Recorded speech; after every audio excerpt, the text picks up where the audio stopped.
out your mic.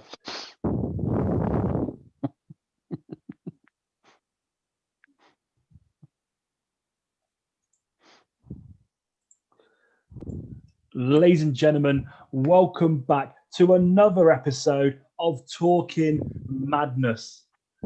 Ladies and gentlemen, it's another Sunday here with your four crazy hosts, Nathan Lewis, Lee Simmons, Dal Richardson, and Azza. Boys, how are we doing tonight?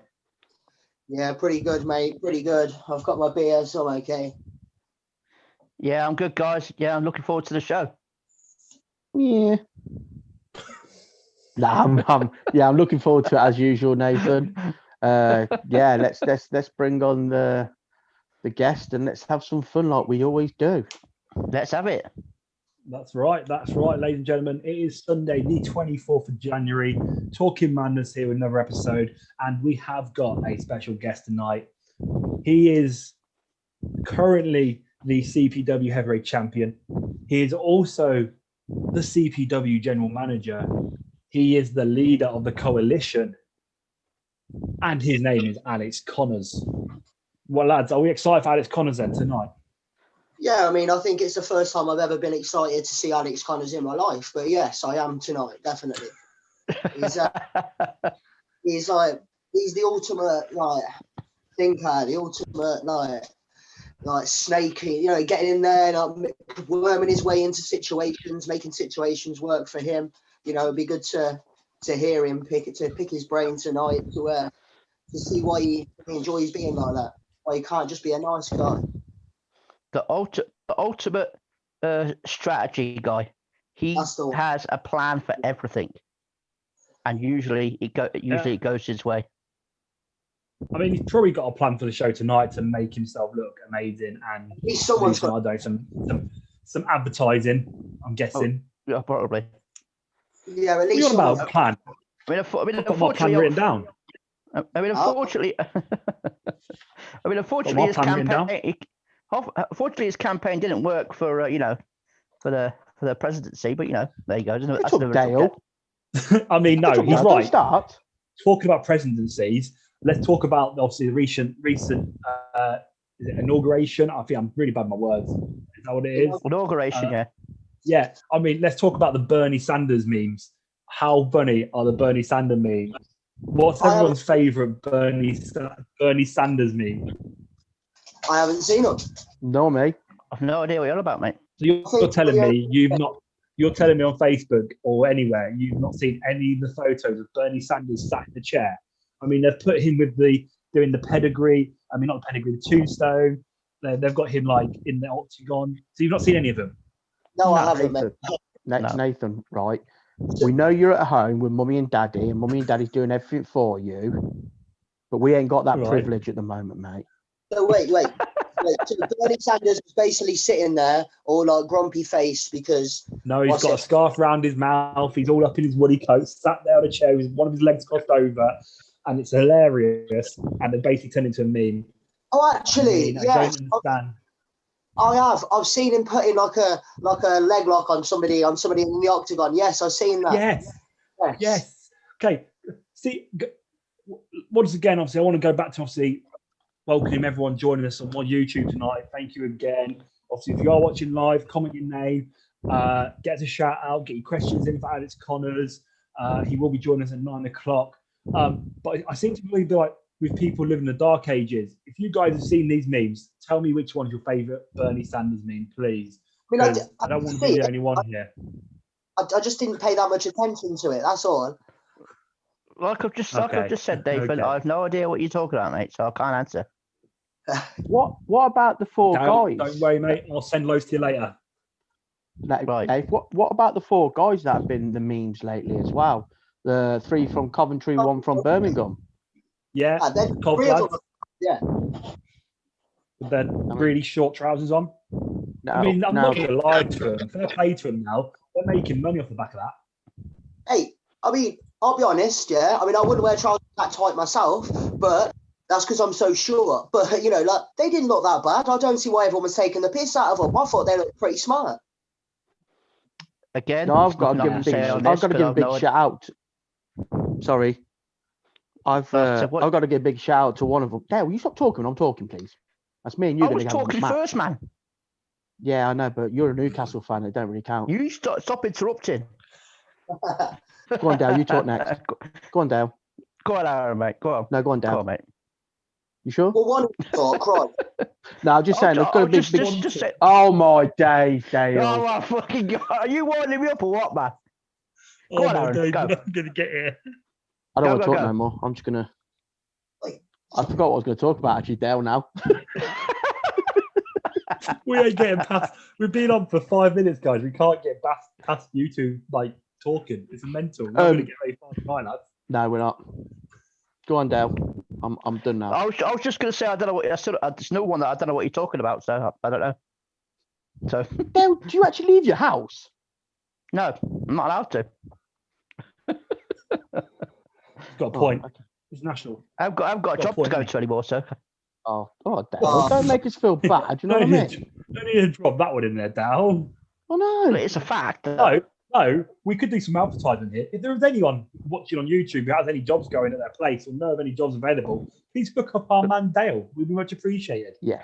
Because I did lose my job. I was made redundant. There we go, Dale. We'll get you hired on YouTube. Yeah. He also does Butlers in the Buff as well. What? Don't you, Dale? I bet Dale don't even know what that is. You know, just nothing on Dale and just a little dicky bow. Oh, Aaron, I was going to get him to answer the question if he knew what it was. Mate, Aaron, you've got real issues, mate. You need to stop it. You've only just noticed. Aaron, you wanted to do a shout out to one of the blokes. Who is on YouTube anyway? Who we got? We have on YouTube, we've got Jack Conway. Yeah, Jack. Right, mate. We have Jim. Yes, Yeah, Jim. Jim. Good old Jim. He's there. He loves the show. We love him. And we miss you too, Jim. I've Jim seen Bo. you put that today, and we do miss you. We can't wait to see you. Yes, we do. We do. Shannon the Cannon, who we had on the Shannon. show the other night. James the Thunder, I think it's called, but I think that is. We know who that is, don't we? We know who that is. We know that is. That's his secret name. Secret name. We got Shannon the Cannon's dad, Richard. That's Yes, right. Richard. Yes. We have one of our young Lioness Cubs, Carrie, online. Yes, Carrie. And we've got two of our champions online as well, Kiara and Shorty. Yes. Yes, girls. What's that name? In the What are you doing? Hey, mate, what are you doing, mate? Nathan's rapping. dancing, like, yeah, champions in the hat. I don't know, just dancing, like, enjoying the moment, guys. All about positive vibes right Yeah, now. man. All about being Always happy and positive. positive. You know what I mean? Exactly. Good. That's what I want to hear. Aaron, you know when you forgot what you were saying to Dal because you and Dal couldn't get a word in edgeway, you were about to do a shout out to one of the lads in the meet. Yeah, he won't be listening, but if anyone knows him, shout out to Connor, who is a relative of mine in the meme. He's a tattooist, so obviously we've got our own tattooist in the group in our family. But anyone else wants to get a tattoo, look up for Connor. Yeah. Which one is he? So hang on. So Alex Connors is the GM, heavyweight champion, tattoo artist. No, not Alex Connors. What? I'm joking. Lee, he's the one with the white shirt and glasses on the far right.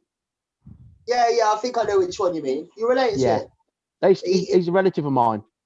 Well, he got the looks in the family, didn't he? Oh Christ. Of course he did, like me. Can I just understand something, right? No.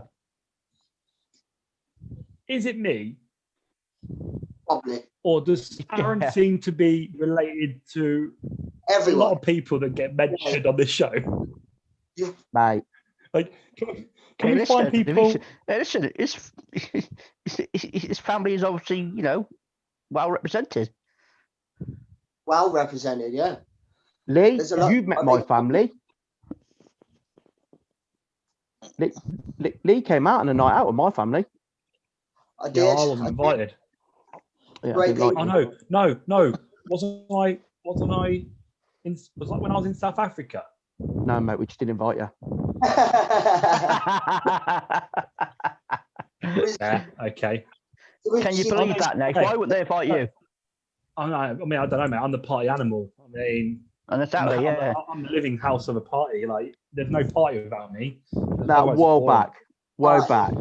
Can we just woe back a little bit there? Nathan, I've been out on a night with you, right? Yeah. You Best did night my I've head had. in because you were bouncing around the Campbell with your rucksack on and a Satsuma in front of you going, anyone want an orange? Anyone want an orange? I'm like, listen, mate, get out my face now, Nathan, because I love you and all that, but that orange is going to go up your butthole in a minute. First of all, tell the story properly. First of all, why? Wait a minute. Why does someone go out with a rucksack on, and with some oranges? Why? So there's answer to this. I think I'd been somewhere that day. I think I've been at work all day or something like that, and they were already on a night out, and I was meeting them somewhere after I'd been out all day or been doing something, and I had my rucksack with me, and in my rucksack was a pack of Satsumas, which I bought from the shop because I like Satsumas, because I like my vitamin C. I went into the nightclub and just happened to have rucksack on, and then I got drunk with a rucksack on, and halfway through the night out, I decided that it would be a cool idea to get a Satsuma out of my bag and just see if random people in the nightclub wanted Satsumas. But in the night, I had no Satsumas, so I managed to make people healthy with vitamin C. Really, Nathan? Like, that wasn't a different story. You just told it a much longer way. No, I'm giving you the relevance. It wasn't just random. And did someone just take the Satsumas off you because they had enough of you annoying them? No, they all. No, fuck it, I'll take it. People understood that vitamin C is good for you. And did they? What? They just let you in? They let you in the Campbell with your rucksack on? Yeah, they looked inside it and just saw there was just a pack of Satsumas in there. There's nothing else in the bag apart. And they just thought it's all right, mate, special getting through. Yeah. They just thought, I'll let this weirdo through with the Satsumas. Why not? Yeah. Right, we're talking about random stuff or shocking stuff, shall we say? Something shocking happened last night, ladies and gentlemen. For those who obviously didn't watch it, here comes a spoiler. Sorry, not my fault. Last night, obviously, Conor McGregor versus Poirier. I can't even say his name now. Poirier. Is that his name, is it? I can't even say his name. Well, stop doing it then. Anyway, Conor McGregor fought last night. Really can't get the other guy's name out of my mouth at the moment. McGregor fought last night. Yeah, that's the one. Big return. Everyone excited for it. Man gets KO'd in second round. What do you think of the loss, lads? I mean, I was shocked. Definitely. It's bound to happen, isn't it? Fucking. Wait. To be honest with you, I didn't watch it, so I don't really care. To be honest, I didn't see it last night, but I've just seen like clips of it and stuff. And Dale, you're just like, don't care, haven't seen it, don't care. You're brilliant. Move on. Dale. I love Dale, right? Dale doesn't watch anything unless it's Newcastle United. You better shut your. Anything else, I don't care. You better shut it, boy. What? I didn't say anything bad. I'm just saying you don't watch anything else apart from Newcastle United and WWE. Nothing wrong with that. Well, you don't like anything else, that's fine. I think you'd find that I do watch other things. Yeah, My Little Pony. But I'm not going to explain them to you. Star Wars, that's what you said. C-3PO. Yeah, no just joke. like you, Aaron, mate. I borrowed it off you. Mate, I'll watch loads. If you want me to reel off what I watch, mate, I'll do it. No, right. We're missing the subject here. We were talking about Conor McGregor. Let's get to UFC. Conor McGregor, Aaron. Conor McGregor, yeah, he lost. I heard. Move on. Listen, that guy needs to just quit now. He just needs to retire. He just needs to retire. So I was having this conversation. I was having this conversation with a very important person, shall I say, about the fight last night. And this person mentioned that he. No, it wasn't my dad. He's more important than my dad. No. Anyway, he mentioned that obviously McGregor should go back to focusing on the prize fights. Manny Pacquiao doing the boxing, because if you watched last night, I know I'll admit it as well. There was no MMA in him. The amount of leg kicks he was taking, didn't block a single one. Just shows that he's only focusing on the boxing. So you need to stick back to making the big money on the prize fights, taking these, super card fights, doing the boxing, maybe fight Jake Paul just for banter, Manny Pacquiao, definitely. But yeah, he has to stop with MMA, in my opinion. The UFC should just say goodbye to and let the younger guys now come through and, create a nice brand new division. Ladies and gentlemen watching, obviously, who watched the fight? What are people's reactions on there? Let us know. What else has been? Anything's been said since we last went to YouTube, Aaron? Yeah, so Jack Conway said he had his money. He had his money on Dustin winning the fight, but by decision, not by TKO. Mm-hmm. Right. Round, I mean, second round is shock, isn't it? Like, it's crazy. I mean, Yeah, I said this. Sorry. No, go on, Aaron. I had my money on Tank Abbott. Talk some shite, you do, don't you? I mean, it's just, He's still not fighting. Tank Abbott not fighting no more. you always talk some shite. I mean, Tank Abbott, you don't know Tank, mate. You give UFC, mate. You need to know who Tank Abbott is then.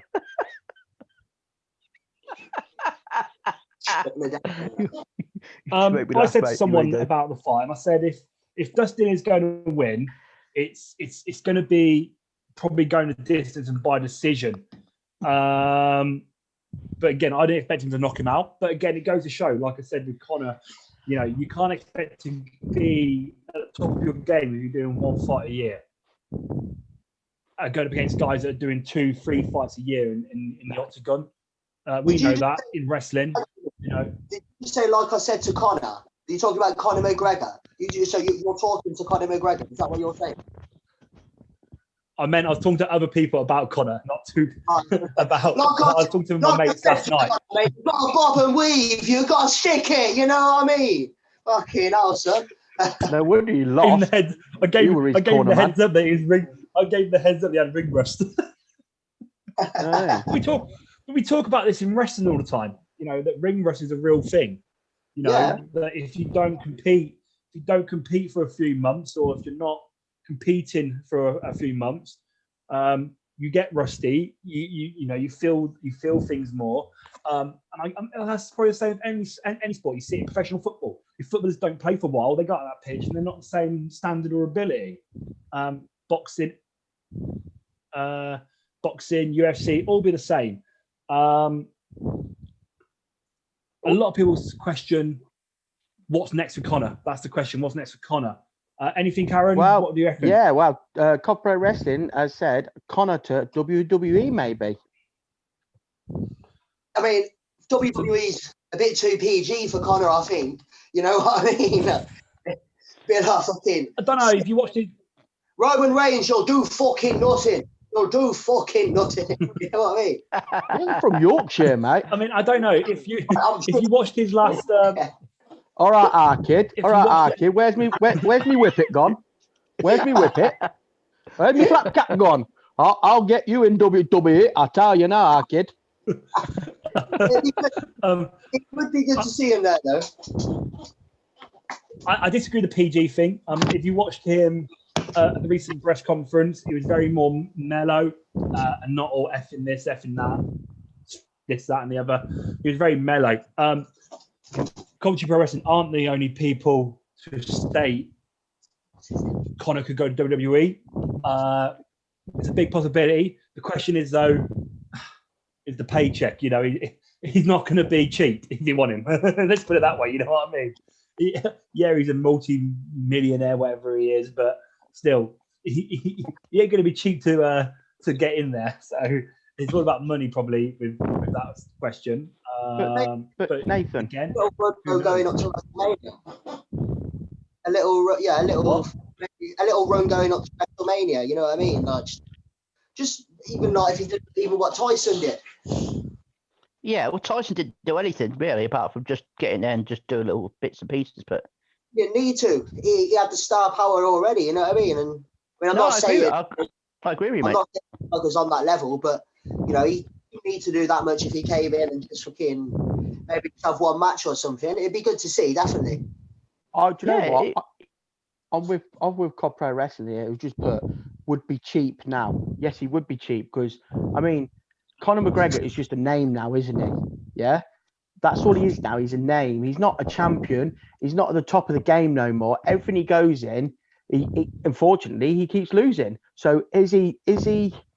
What are we paying for? Are we paying for just the name now, aren't we? That's it. You paid for it then, yeah. Well, this is what you are doing. You're paying for somebody's name in a lot of situations anyway. Yeah, what I'm saying is, you're not paying, here comes Conor McGregor, the UFC champion of the world, this, that, and the other. You're paying for, here's Conor McGregor.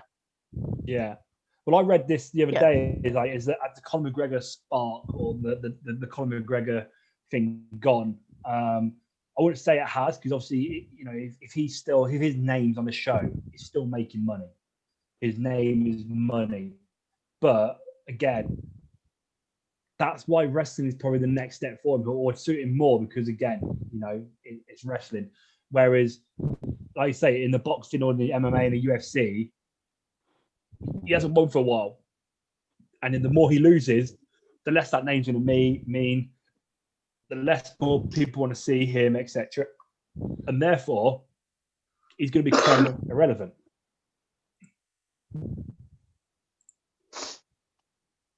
Yeah, you could do. But I mean, at the end of the day, it's Conor McGregor, and what you don't know is Dale actually does know who Conor McGregor is, because Dale messaged me earlier and says, "Listen, that Conor McGregor, I'd knock him out for fun." Dale would have him. Dale would knock him out. I think you misread that message, Aaron. I'm not quite sure if that's what it says, mate. I did, Dale. I seen your skills in the ring, mate. No. I seen your mat work in and out of the ring. So how you take to the floor and roll on the floor. So I think you can have him. Hey, listen. I've got that down to a T, mate. Beautiful. Yeah. Well, I reckon we'll see something happen. I mean, if you look on the YouTube, obviously Commentary Pro Wrestling and Jack are both stating that obviously it is something you definitely see Conor going into the WWE. Obviously, the Commentary Wrestling saying that Conor will need the money now because obviously he doesn't expect his lifestyle. But Jack's mentioned, Ronda Rousey. She lost her last 2 fights, left the UFC, ended up in WWE. Obviously, he's on the back of a lot of losing fights. Something he can go into his wrestling to obviously, again, make money, make a name for himself again, and become like something exciting to watch or see. So let's all fingers crossed and see. You never know. Unfortunately, it probably won't be this year's Rumble that he'll end up in, but you never know. He might end up at WrestleMania or something, like a special attraction. Listen, if he ends up in the Rumble and wins it, I ain't gonna be happy. I mean, he's still on his UFC contract at the moment, so just saying. Probably just saying. In this year's Rumble. It'd have to be like number 30 though, because you think he might be a bit in a bit of pain at the moment. Unless he's a week going into the Rumble. It's only a week away. He's not going to be fit. No, I feel like next week's episode we will probably likely have Royal Rumble talk next week, as it is the Royal Rumble next week. Well, I hope so, mate. I hope so. So we can discuss some epic Royal Rumble stuff, and especially we'll get next week do the Talking Madness Royal Rumble predictions. But that's next week. That's not this week's Earthquake. Shut up with Earthquake all the time. You're an Earthquake, mate. You're the type of person that you say Earthquake so many times that I wouldn't be upset if you fell down in an Earthquake. I'm joking. That's a bit strong. A little bit, isn't it? A little bit, Lee. Brutal here. Leave the Earthquake alone, mate. Leave him alone. Thank you. Anyway, so ladies and gentlemen, we are about 5 minutes away from being joined by our guest tonight. Exciting times. Technically, it's also our first American on the show. Yeah, it certainly is. It is. It's our first American. We've never had an American on the show before. No. So, have you had anyone from overseas before? Yeah. Okay. Have we? No, I just made that up. Yeah. The fact you believed me. I didn't believe you. I was just trying to think when you said it. Our Talking Madness first, ladies and gentlemen, our first international member guest to join us. Amazing. Right. Do we have to stand up and like da, da, da, na, na, na, na, na, and all that? No, he's not actually president.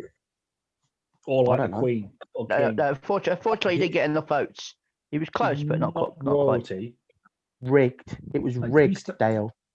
Doesn't sound like Trump, mate. Is he taken up to court as well? Yes. Wow. Yes. Do we hang on though? He is general manager. You meant to stand up for general manager? But the only he can't storm the Capitol building, man. The only thing he can storm is a Starbucks.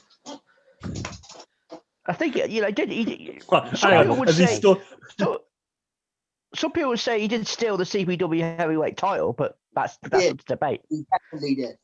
Well, and if we're going has to he- go has he- down that route, Dale, I've seen your refereeing lately, and I swear your count is either getting a bit slow. Wow.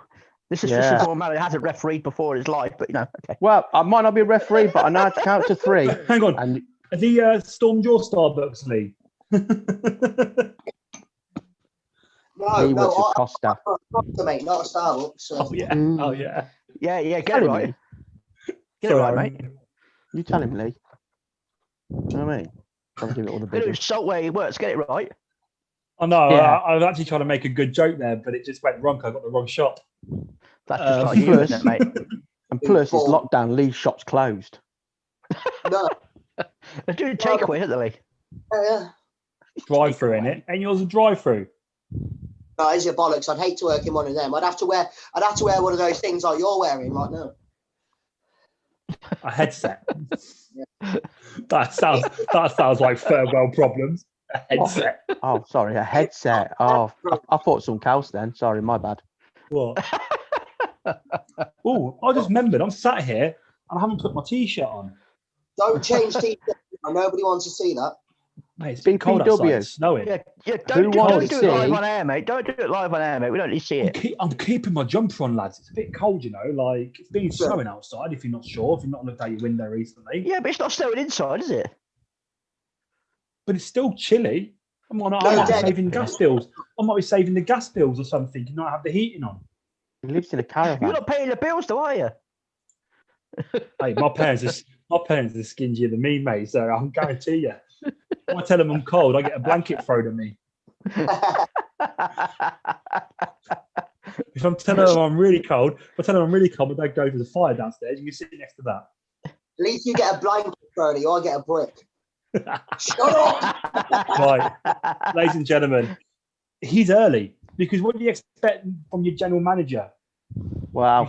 You expect someone to be prompt who's the manager or something. So he is Well, prompt, ladies and gentlemen. It is He's the man time in charge. to introduce our guest this evening, ladies and gentlemen. He is, as I said, the leader of the coalition. He is the current CPW heavyweight champion and the CPW general manager. Ladies and gentlemen, Alex Connors. Ooh. Ooh. Hello, mate. Hello. Here he is, Hello. Alex Connors. There, here he is. How are we, Alex Connors? I'm very well, thank you. How are you? I am very well, my friend. Very well indeed. Thank you for joining us tonight. We appreciate you joining us here and taking time out of your busy schedule as general manager. I'm probably doing a lot of stuff at the moment for CPW. We appreciate you joining us tonight. Hope you're excited for the show. Very excited, very excited. As you know, it is busy trying to make sure these shows run smoothly at the moment, but we're doing a great job. But I'm excited to be here. Excellent. So, ladies and gentlemen, get your questions in on YouTube right now for our guest this evening, and then we can start getting into conversations with the general manager. Lads, have we got anything that you got? Any questions? Anything you want to say, or what we got? Yes, I mean, Alex Connors, you know, you're a despicable kind of chap, but we'd like to thank you for helping shows happen how they have, and helping keep things running as smoothly as possible. But I don't like the way you've gone about a lot of things, but we'll get into that later, I'm sure. It's not none of it's for you, Leighton, and none of it's for the fans, really. It's because wrestling is the greatest sport on earth and it needs to keep running no matter what. And we need to make sure there's some wrestling to go back to. Hopefully better wrestling than you and the fans currently enjoy. Lol. So obviously, we've already mentioned that you're our first international guest, which is amazing for us. And obviously, you're a proud American. And obviously, as a proud American, obviously, you love wrestling, as you said. You love wrestling, but you're also a big fan, I hear, of the second number one sport in America, which is American football. Is that correct? That is definitely correct. I lived in Rochester, New York when I was in America. I've lived here a really long time. I've lived here, almost most of my life. I know I'm starting to get something of an English accent and I've been here for a while, but I lived in Rochester, New York, and I supported the New York Giants all through my childhood and even now still support the New York Giants. Okay, so that was going to be my next thing was to be asking what team you support, but you're a New York Giants fan. Obviously, unfortunately, New York Giants haven't made it through to the Pro Bowls this weekend. And obviously, I'm going to be able to be qualifying for the Super Bowl. But are you watching the Pro Bowls and are you looking forward to the Super Bowl next week in a couple of weeks? Yeah, I will give us a little turnaround. We'll see that that's exactly what I was doing before joining this. The next closest team to where I used to live, actually the closest team to where I used to live would be Buffalo, and they're still in. So I'm hoping Buffalo can pull a surprise upset and beat the Chiefs later on today. Okay, what about you guys? Are you guys fans of American football, supporting American football teams? I've never really got into it, but not as so I've even got a team or anything like that. But the couple of games that I've won, I've quite enjoyed. I quite enjoy the violence a bit. That's fun. But surprise. It also seems a little bit stop play to me. You know what I mean? It's like they stop play and then they start play again, and I don't know. That sort of annoys me a bit. But once it's happening, once the action is going, it's pretty interesting. It's pretty fun. I think the start-stop nature of it allows for a lot more tactics, a lot more planning, and it's the most tactical and chess-like game of any sport, which makes it a lot more interesting. You can really pick apart an opponent in a way you couldn't do with a free-flowing game. Yeah. That's where you get your tactics from. I can't really say anything about the NFL because I don't really watch it. I knew he was going to say that. Well, I don't. I knew you were going to say you don't watch. There's no point making a comment on something I don't watch. Do you watch anything, Dale? Seriously, that's like the fifth thing we've had tonight. You don't watch. Aaron, what about you then? Watching interesting things, Aaron. Do you have a team? So first of all, Alex Connors, I'd like to welcome you here. Thanks for being here. I want to apologise for Lee at the start of there. He don't know what he's on about. He's just a small little runt. Obviously, you don't know golden genius when he sees it, which I'm sure you are. You know what I mean? So I want to just put that, yes. And American football, I've been following American football 80s. I'm going back to the Fridge and Dan Marino type American football. That was when I was a kid. And as for teams, it's going to be the Eagles for me. Okay. So who have won the Super Bowl not long ago? I'm a Vikings fan. I wonder why. Well, I like anything Vikings, and obviously they're Vikings in their name. So I was like, well, that's my team then. But as it goes to the Pro Bowls this year, I'm actually going for the Bills. I'd like to see the Bills do it and get into the Super Bowl. So exciting times here. I think their game is the later game this evening. So exciting stuff. But we have got a question for you. Why talking about American football? Yep. Hot Shot Stuart wants to know who's your favourite American football player of all time then? His is Tom Brady. If this question's for me, I'm going to say Taysom Hill. He's playing for the Saints at the moment, but he plays every position and he's just incredible to watch because you never know what he's going to do. He gets on there, he's running, he's catching, he's throwing. Most people have very specific roles in the NFL and they're usually pretty good at one thing and pretty bad at everything else. He's just an all-around great player at every single position. Don't say I love the Saints, but Taysom Hill is pretty much my favourite to watch right now. And I think that's like you say with other sports, you train in a way where you can actually be diverse in other positions at times. Whereas American football has always been you're a one position guy. You train on that position and become the best at that position. Whereas I've noticed over the last few years in American football, though, there's a lot of new players coming up from the younger colleges and stuff that are actually more diverse and actually learning to play multiple roles, either in the forwards or in the offensive team or defensive team, which is making the game a bit more exciting. I think it's very exciting indeed. I think it's cool that in the NFL you can get a 400-pound guy and you can get a 180-pound guy playing the same sport because they have such different roles. When you watch basketball, there's not that many people who aren't particularly tall who are going to be very good at it. But when you watch NFL, you can be big, small, short, tall. It doesn't make any difference because there's always a specific role for you. But it's way more exciting when someone can do everything because they get on the field and you don't know what they're going to do. No, I completely agree with you. And like you say, what makes that sport, I mean, Aaron, who watches it, will agree, what makes the sport so fantastic is, like I say, the different types of people you have on the pitch. Well, imagine... question's always asked in... Sorry, go on, Lee. Imagine, like, if a guy can play a lot more, perform a lot more different roles in the sport, then, he's got a lot more chance of getting picked up, maybe, by a big team or something like that when he comes out. So if they're looking for, a defensive linebacker or some shit, I don't even know the fucking positions. I've just heard that one. But, somebody's only a quarterback, but if somebody can play like 4 or 5 different positions, then I imagine it's even better for them to get, work and to get onto a team after. Well, I think the problem would be that to stand out, to get picked in the first place, they'd have to be really, really good at one of them to get noticed. Because no NFL coach really looks for an all-rounder because it's a very new thing. So they'd have to be an amazing defensive linebacker to even be considered by the NFL. But then the difference between picking them and another amazing linebacker would be all those backup skills that they can do that nobody else can do. And that's pretty rare, but it's getting more common the more we see. And it's pretty exciting for the NFL. Well, I mean, it happened in the Chiefs game was it last weekend where the QB got injured. And then the next play was done by the running back who actually threw one hell of a ball, even though he weren't a QB, because obviously he just shows the diversity.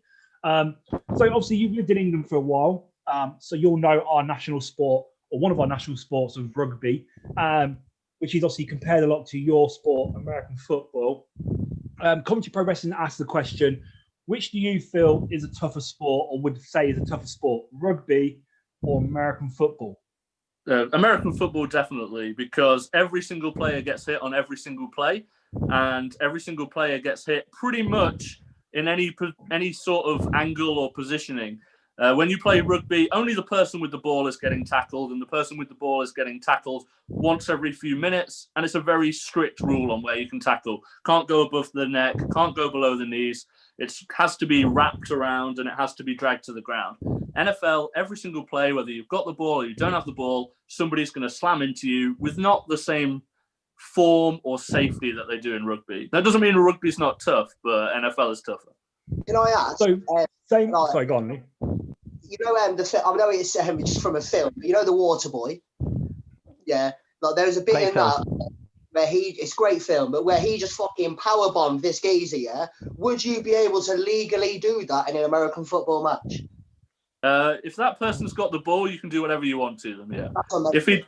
If he doesn't have the ball, you can't lift him up, but you can hit him. You can just flat out hit them even if they've not got the ball. So the rules are a lot more lax than they are in rugby. So you could just go up to somebody on the pitch and just run up and smash them in the face even though they haven't got the ball? Pretty much, yeah. I know they've got helmets on, but There's a film called Blindside. I don't know if anyone's seen it. About Michael Orr, who is about... I think he's retired now, is he? Retired? Yeah, he's retired now. Yeah, retired American footballer. He was homeless, lived on the streets, picked up by a white family and went on to play. And there's one part where he's playing college football and he literally grabs the guy and he runs and he runs and he runs and he throws him over the other end, doesn't he? And he says, his coach says, "What was you doing there?" He says, "I was taking him back to the coach, boss. You needed to go home." I love that bit. He also got a flag for holding, but Yes. Now, Alex, I've got a question for you. Hold on, Dave. I've got a question for Alex. You talk about your closest team being Buffalo. You said, yeah. Now I've got a question for you. What connection do rugby, our rugby, and American football have when it comes to Buffalo? Oh, it's a good question. Not one that I think I know the answer to. It's a guy called Christian Wade. Oh, He used to play for the Wasps. changed. He used to play rugby and he switched to NFL recently and he's joined Yes. Buffalo. And he also lived in my village as well. Very nice. See him quite often. So and have you ever seen him play? I mean, he is one quick mofo. I've seen him play NFL. I've never seen him play rugby. I'd suggest that, Alex, when you have a chance, or Mr. Connors, however you want to be pronounced. You know, I think I'm going to call you Mr. Connors from tonight because, you know, I like to be on your good side and on your payroll. So, Mr. Connors, when you finish this, maybe Google him, have a look. He's very good. Why is this another person that Aaron knows? He lived in your village. Why do you know everyone? I know everybody. He's either related to somebody or he knows them, yeah. Aaron just goes around everyone's houses and introduces himself, don't you, Aaron, mate? Listen, I was in New York once, yeah. I was doing a tour bus in New York. I sat there taking my photos, being a proper tourist. Next thing you know, I heard my name being called. I thought, nah. Aaron, turn around. A lad I went to school with, not seen in about 20 years, was on the same tour bus. Yeah. Right, I know anyway, everybody. we're talking about American football I know everyone. and rugby. So I've got a question for you about the American football thing. I'd like to see Aaron's and Lee's opinion, and I don't know if Dale's ever watched rugby. I'm joking. Probably not. Now. I'm joking now. What your opinion as British people? What would your opinion? What would you say is tougher, rugby or American football? Well, I used to play rugby, and but no, I've never been able to actually powerbomb somebody on the fucking pitch. So yeah, I'm gonna have to say American football probably. Aaron, as an ex-rugby player myself, yeah, I'm gonna have to say rugby, Mr. Connors, unfortunately, because in rugby is where I dislocated my kneecap, also popped it back in and played on. But also in rugby, I've seen people have their legs broken, jaws broken, everything. And obviously with American football, you've got more protection with the helmet. All right, if you hit that helmet, it's gonna come off. I've seen it, you know. But you know, you ain't gonna pull it off with a head, are you really? Where, you know, I've seen some nasty ass injuries on that pitch. Dal, what about you then? What's your opinion? My brothers played rugby in Coventry in a place called Saracens. They play rugby. Like I said, so I would go with Aaron and I would say rugby. Okay, so I used to play rugby myself for Bourne Rugby Club. I think rugby is a very tough sport. It's non-stop, unlike American football. But tackle-wise and the impact on your body, I'd say American football. Endurance-wise, fitness-wise, I'd say rugby. Now, interesting fact is there was a thing done recently on TV about a year ago where one of the top NFL guys had a competition with one of the top British rugby players on a set of different drills and things that were able to be done by both of them. And rugby did win that, by the way, and came out on top. So who knows? Obviously, the main argument, the way people say, is rugby is tougher because they don't wear padding. American footballers wear padding, but the padding, yes, correct. American footballers didn't wear padding, they'd probably just be dead. Yeah, I think there's been a lot of research to say that with a rugby players not wearing padding, people tend to know and tackle more safely. They more drag you to the ground, and because people think the padding is pretty much invulnerability armor for NFL players, they hit them as hard as they possibly fucking can. So it's a bit different. Yeah, I agree on that. I think you're right. Endurance-wise, rugby is definitely for the fitter, and impact-wise, NFL has a bit more hard hitting. I mean, right. Sorry, go on.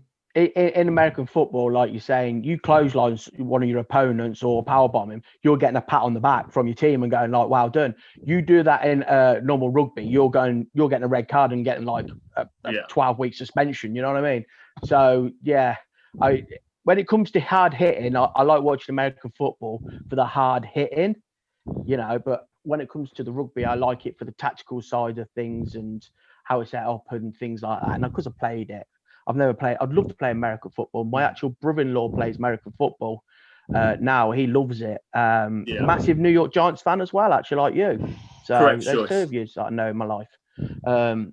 But yeah, I mean, he will probably be on your side and say that American football is better over than rugby. Yeah, I I played American football for a little bit when I was down in Norwich as a defensive lineman, defensive end, and it was a lot of fun. Because obviously American football now in the UK is getting really big, and obviously there's a lot of really good teams coming out of the British side of American football, and a lot of the guys now get actually drafted to the NFL or getting into colleges over there to get to the NFL, which obviously is really good for us as a country as well, being able to be not just obviously American football was just always American based. People nowadays it's just so big around the world that actually you're getting people from outside of America in the NFL, which is exciting times. And we mentioned obviously in a couple of weeks it is Super Bowl, and it is Super Bowl season right now. So Compass Pro Wrestling have asked the question is, what has been your favorite Super Bowl performance, and is Super Bowl a bigger spectacle than WrestleMania? Ooh. Okay, well, I'll start by saying because you mentioned the Eagles earlier, Nick Foles for the Eagles as a replacement quarterback that they weren't expecting, and going up against Tom Brady, I don't think I was expecting him to win, and I was very pleased to see the Patriots lose. So that's probably my favorite performance. Is it a bigger spectacle? I mean, I'm sure there's probably just money numbers on that answer, but I feel like the American football, even though it's getting big over here, it's still very American, and only they really watch it. Even if they do spend loads, WrestleMania is watched around the world. The world. Okay. So you've been to a WrestleMania, I believe, haven't you? I have, yeah, 29. Yeah. And have you ever been to a Super Bowl? Is that something you still hoping to do one day? Yeah, never been to a Super Bowl. I've been to a few games down here in London, and I've been to a few at the MetLife Stadium for the Giants, but never a Super Bowl game.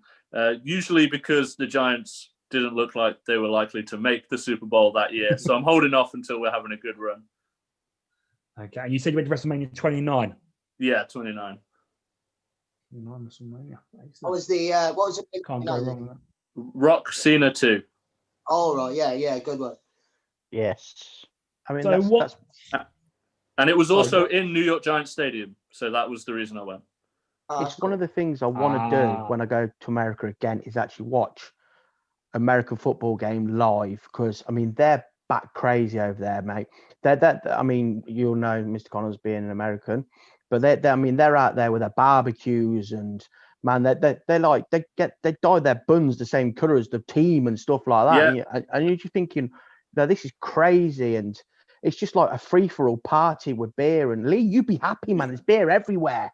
Yeah, the tailgate party starts. The tailgate party starts in the parking lot at like 9-10 a.m. the same day as the game. Everyone's got the pickup trucks with the sides pulled down, and they've got the barbecues out, and they just spend all day, enjoying a party before the game even starts. So it's a very different experience than watching it over here.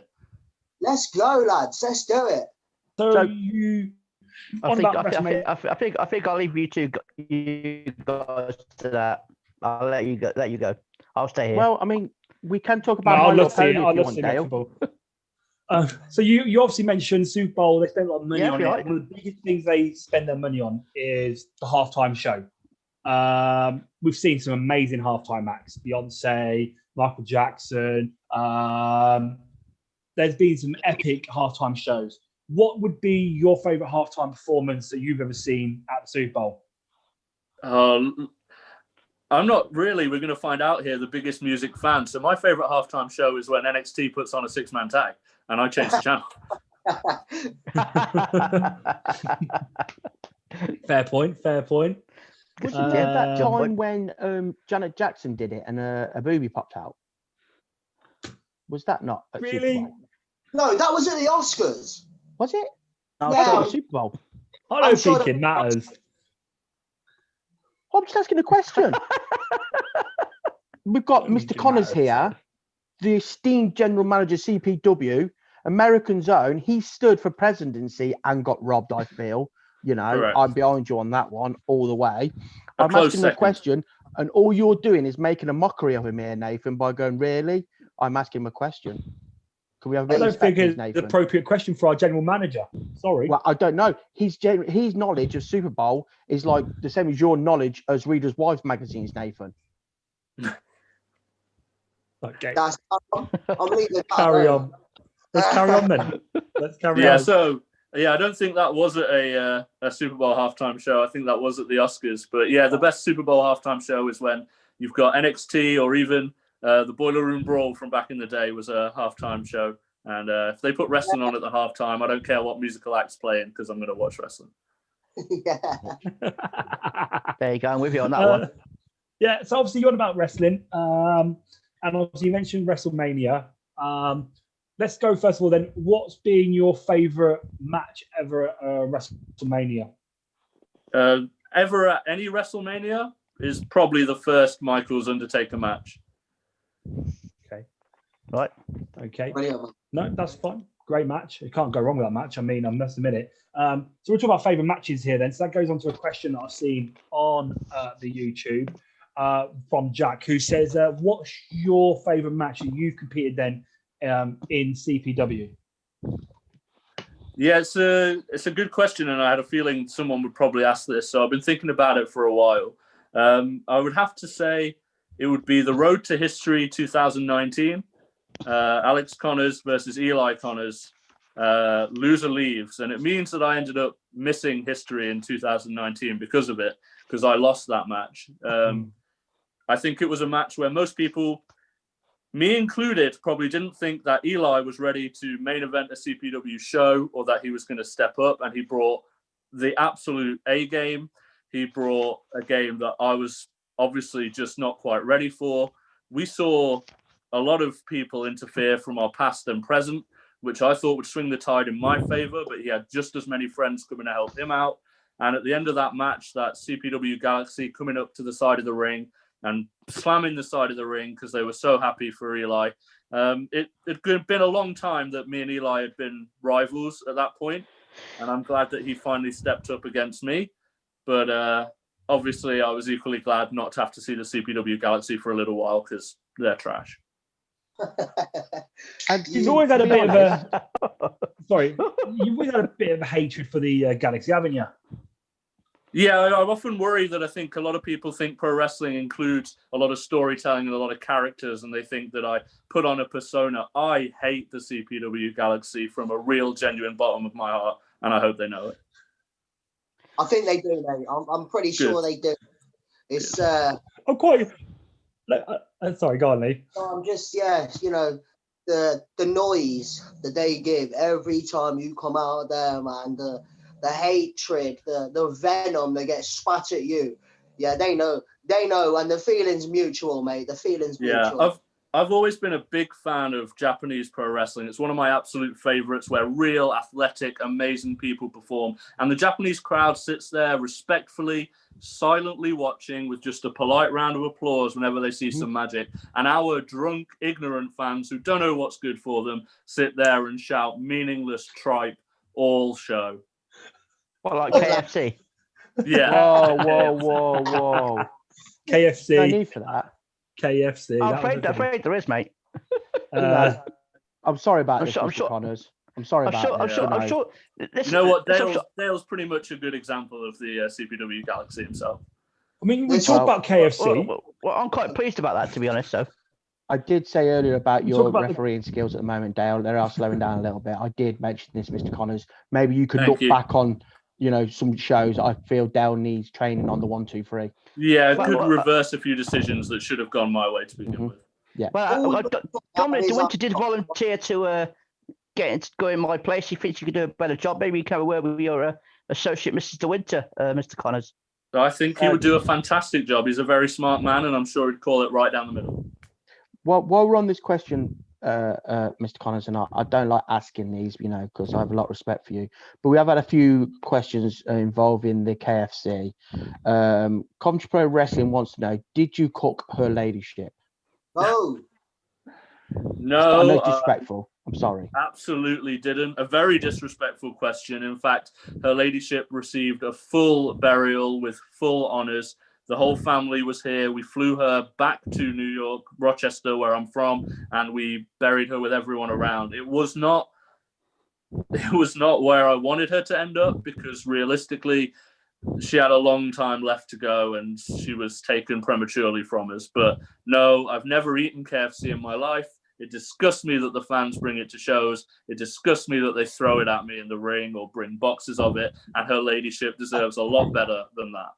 See, can I just say, I mean, I was involved in that match. It was me and Tomby when Tomby gave his finishing move to her ladyship. And, you know, I'm not one to advocate cruelty to animals. I mean, I love animals more than I love most people.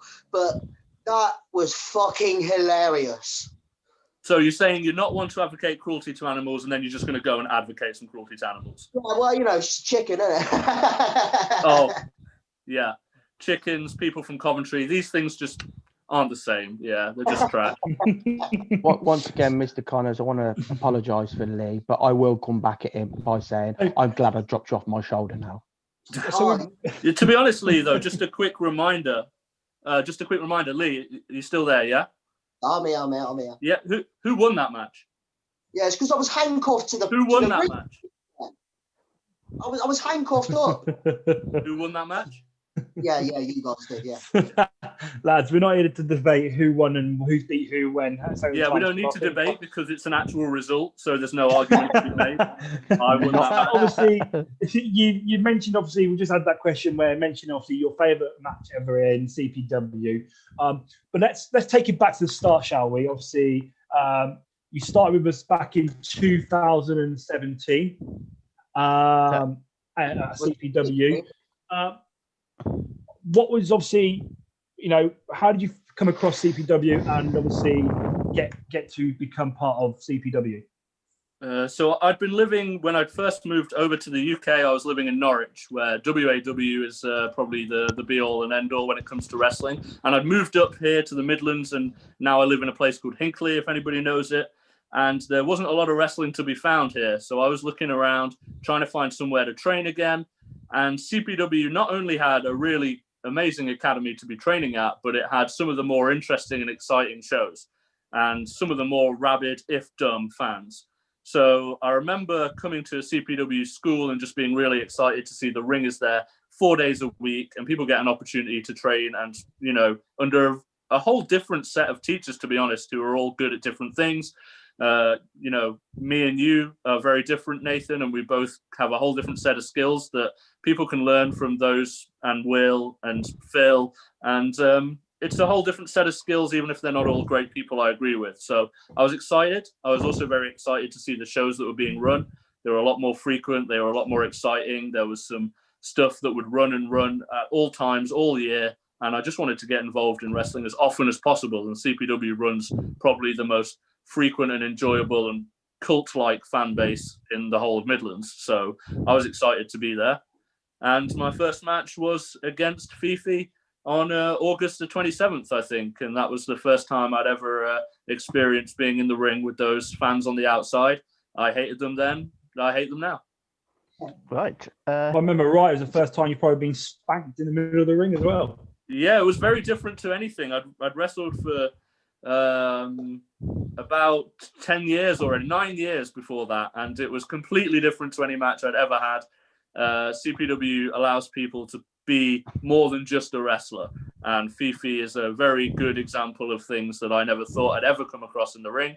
And I realized that I was going to have to learn and adapt quite a lot to succeed in CPW compared to some of the more straight-laced places that I'd wrestled in the past. But it was an experience. Well, then, Mr. Collins, like you say, you've just talk about your first match was with Fifi. After that, you went on to face a man by the name of Morgan Black. You remember September 2017. Do you remember that match? Would you recall from that time? Yeah, I remember you stood on the apron trying to hold the ring together, because me and Morgan Black, my second ever match, first one indoors, that debut match was at a Summerfest outside. and the crowd was even louder inside the four walls. Morgan had the bright idea of suggesting the three initials KFC to them, and that's something that stuck ever since. That was the first time I'd ever heard it. But the heat of that match, we tore off one of the top ropes. I remember hitting the back of my head on the steel buckle that we had at the time. It was an incredibly tough match to get through.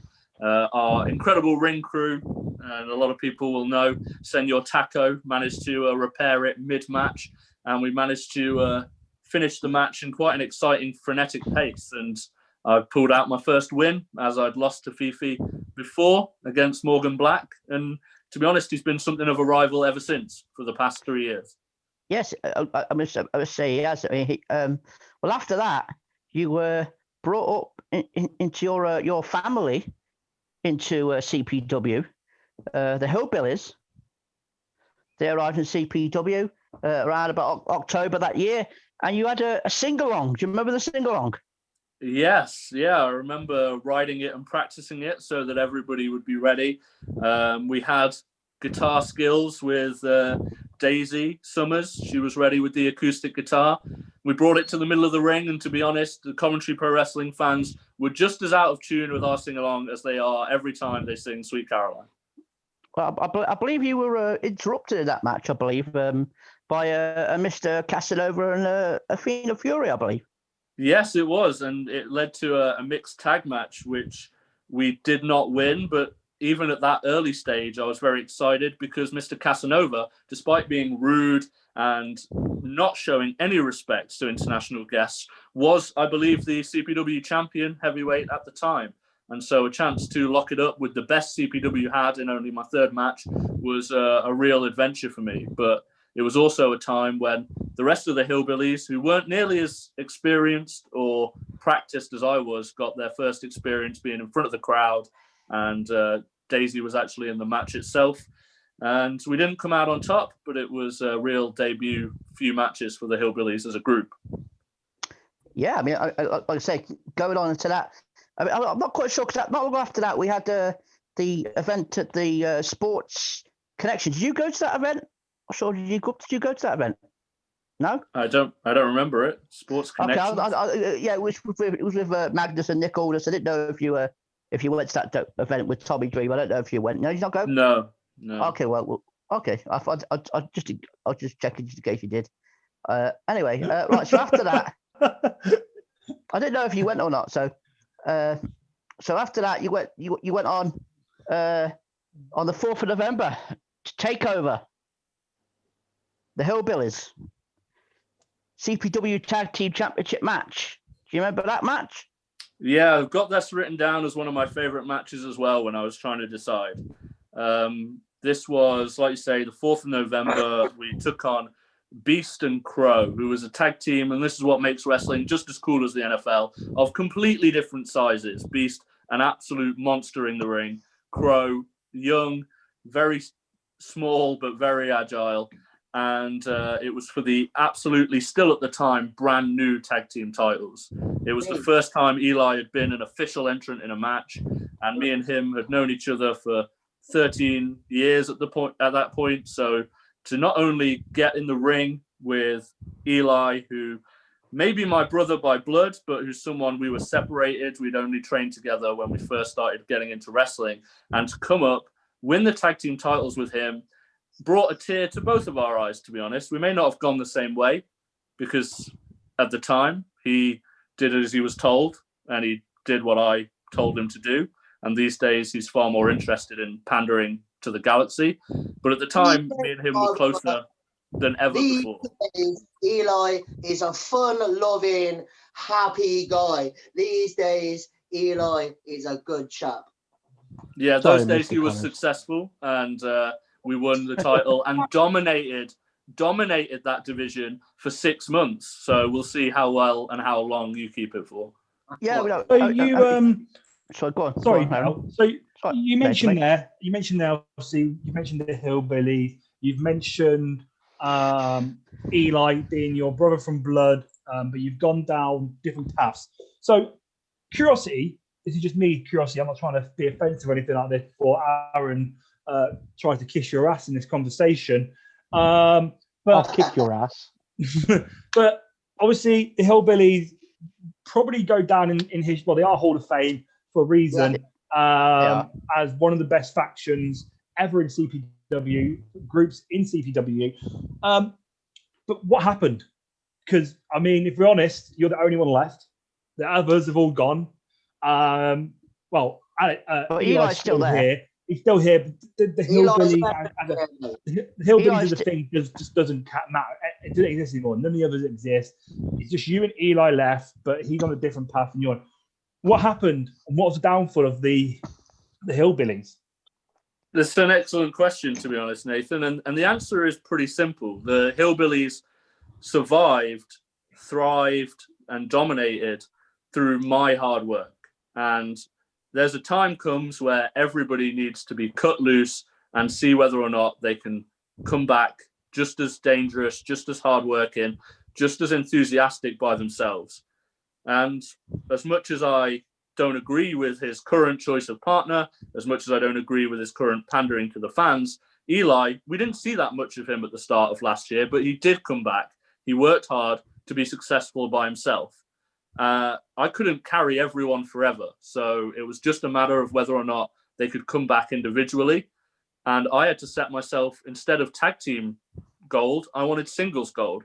And that meant no longer being around for all of those guys, and instead looking out for number one, looking out for myself, and becoming not just a Hall of Famer as a team, but the Hall of Famer that I rightfully should be individually. And Eli's the only one who came back because he's the hardest working one. Not everyone made it. So you talk about their gold, and obviously you're a Hall of Famer based on the group, but you want to be a Hall of Famer based on singles. Your singles catalog, shall we say?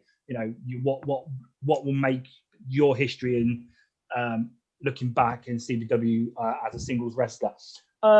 You've had quite a bit of gold at CPW today. Yeah, which I'll go into, Nate. Currently CPW heavyweight champion.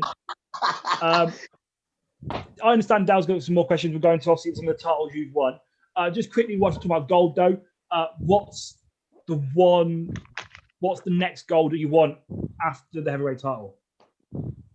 I mean, there's only one gold left in the terms of the completing the hierarchy, the lineage, and moving on up, and that's the lineal heavyweight title, because it's the next biggest thing. I mean, I personally think that I don't need to worry about the next title because I still hold the heavyweight title, and while I hold the heavyweight title, it is the most important title because I have the best matches, I have the most defenses, I put on the best show, every single show that we have, and the people are going to care more and invest more and desperately try to want to see somebody take that title off me, and it will be the most important part of CPW while I hold it.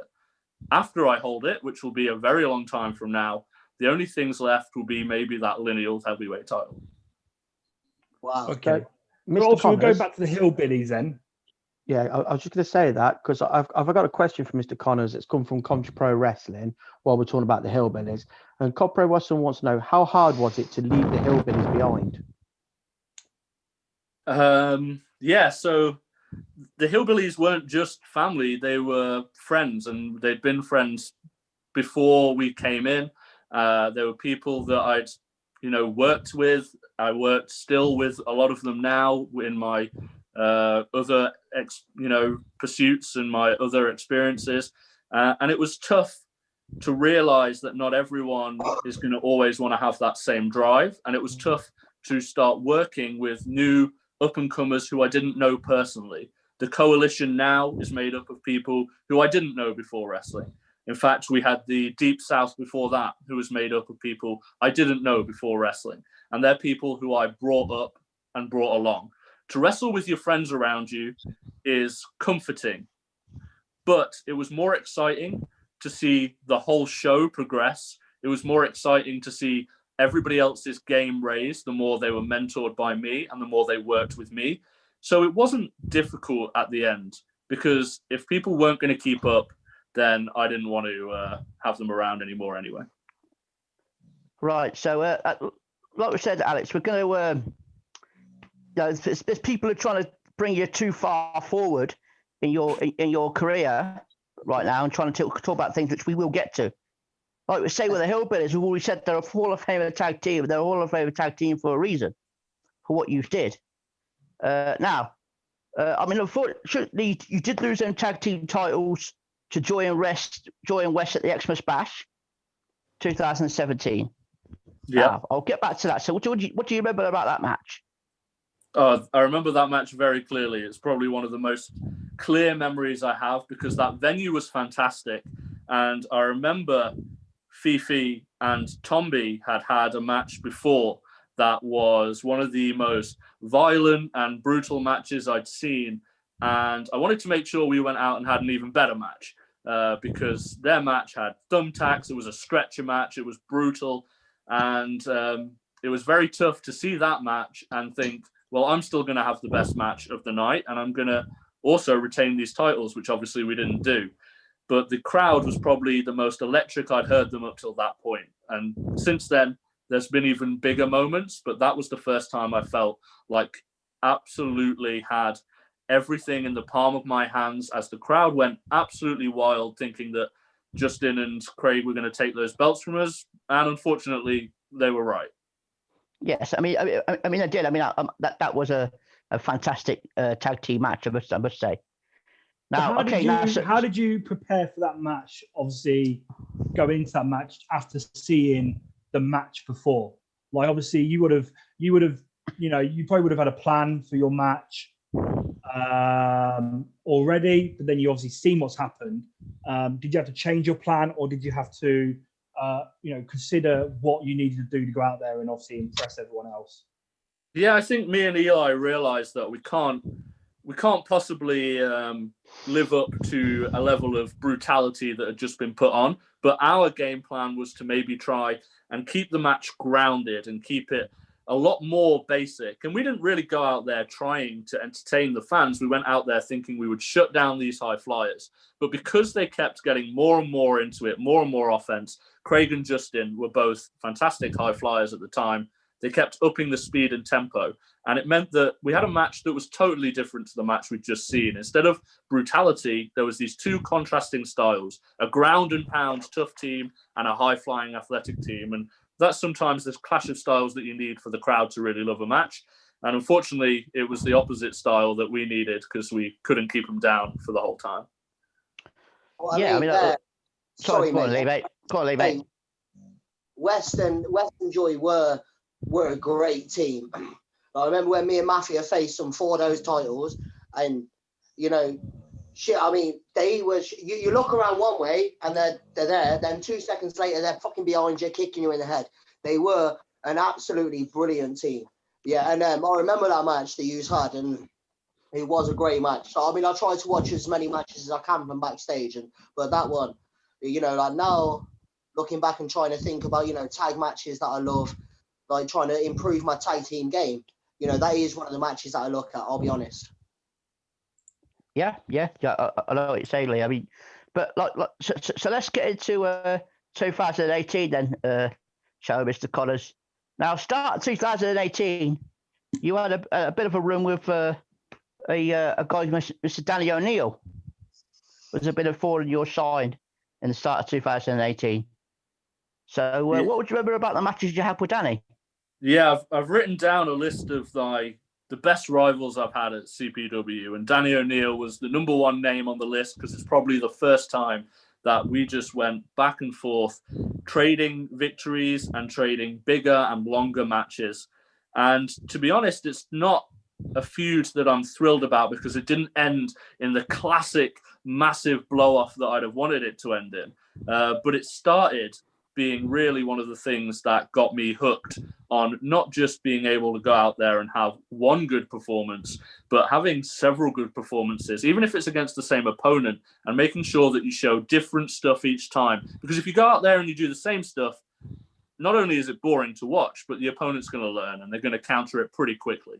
So Danny was the first time that I had, I think maybe 4 or 5 matches involving me and Danny back to back to back. And each time we didn't ever run out of ideas. We each brought new stuff to the game, and it brought the matches bigger and better. And I remember having a one-on-one with him at that same venue that we lost the tag team titles.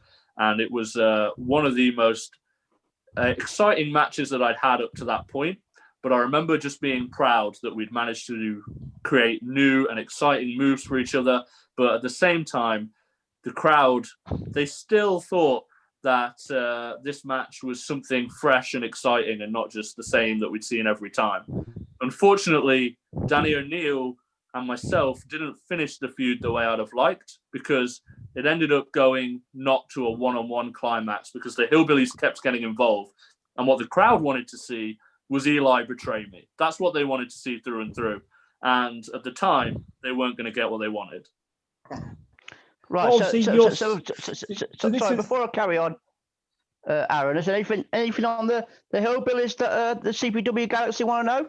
Yeah, so there is actually. We've got Coventry Pro Wrestling. When we're talking about the Hillbillies, he wants to know how crucial in the story of Alex was the famous back of the van chat with Mr. Richards and the Hillbillies. Yeah, so this is a direct answer to that same question with Danny O'Neill. We came out of the Match It history, match that was billed as one-on-one and became something of a handicap match. Danny O'Neill and the Karate Kid at the time taking on the Hillbillies. And like I say, the crowd just wanted to see Eli turn on me. They were loving him already, because as much as I don't like it, Eli just wants to please the crowd and have fun, which is not my style. And that handicap match did not go the way I wanted it to, because even though Eli didn't betray me, we lost a handicap match, which is always embarrassing and should never happen. And it took away from having this big one-on-one blow-off feud that I wanted to see. And obviously that match being changed to a handicap match was by Mr. Richards, the man in charge. Afterwards, I was notably not at all happy with the way that this feud had ended, but also with the way that I was having to wrestle Danny O'Neill over and over again when I wanted to be moving on to some gold and I wanted to be going and upping my game. And that chat where Mr. Richards, I would say, as much as he, again, panders to these fans, earned a lot of my respect by telling me exactly what it's got to be, but by telling the rest of the Hillbillies exactly what it's got to be, is probably why the Hillbillies eventually didn't come together. Because I started to realize that I had to take responsibility for my performance and place on the card. I had to realize that if I'm going to take responsibility, other people have to take responsibility for their performance and place on the card. I can't drag everybody else up, but I can damn sure make sure that I have the best match every single night and I win every single night. And I think this talk that was really long with Mr. Richards about my frustrations and the Hillbillies' frustrations made me realize that I can change it more than anybody else can change it. And I don't need to wait for somebody else to give me an opportunity. And I also don't need anybody else to come to my level. I'll set my own level. Well, so is there any other questions on the Hillbillies on the YouTube, Aaron or No. Nathan? You won? Not at the moment. Nathan, anything, mate? No, just carry on. Let's keep it flowing. Okay then. So, right. So, like I say, you had a bit of a room with Danny O'Neill. You had that the old what was it? What do they call it? The chicken room match.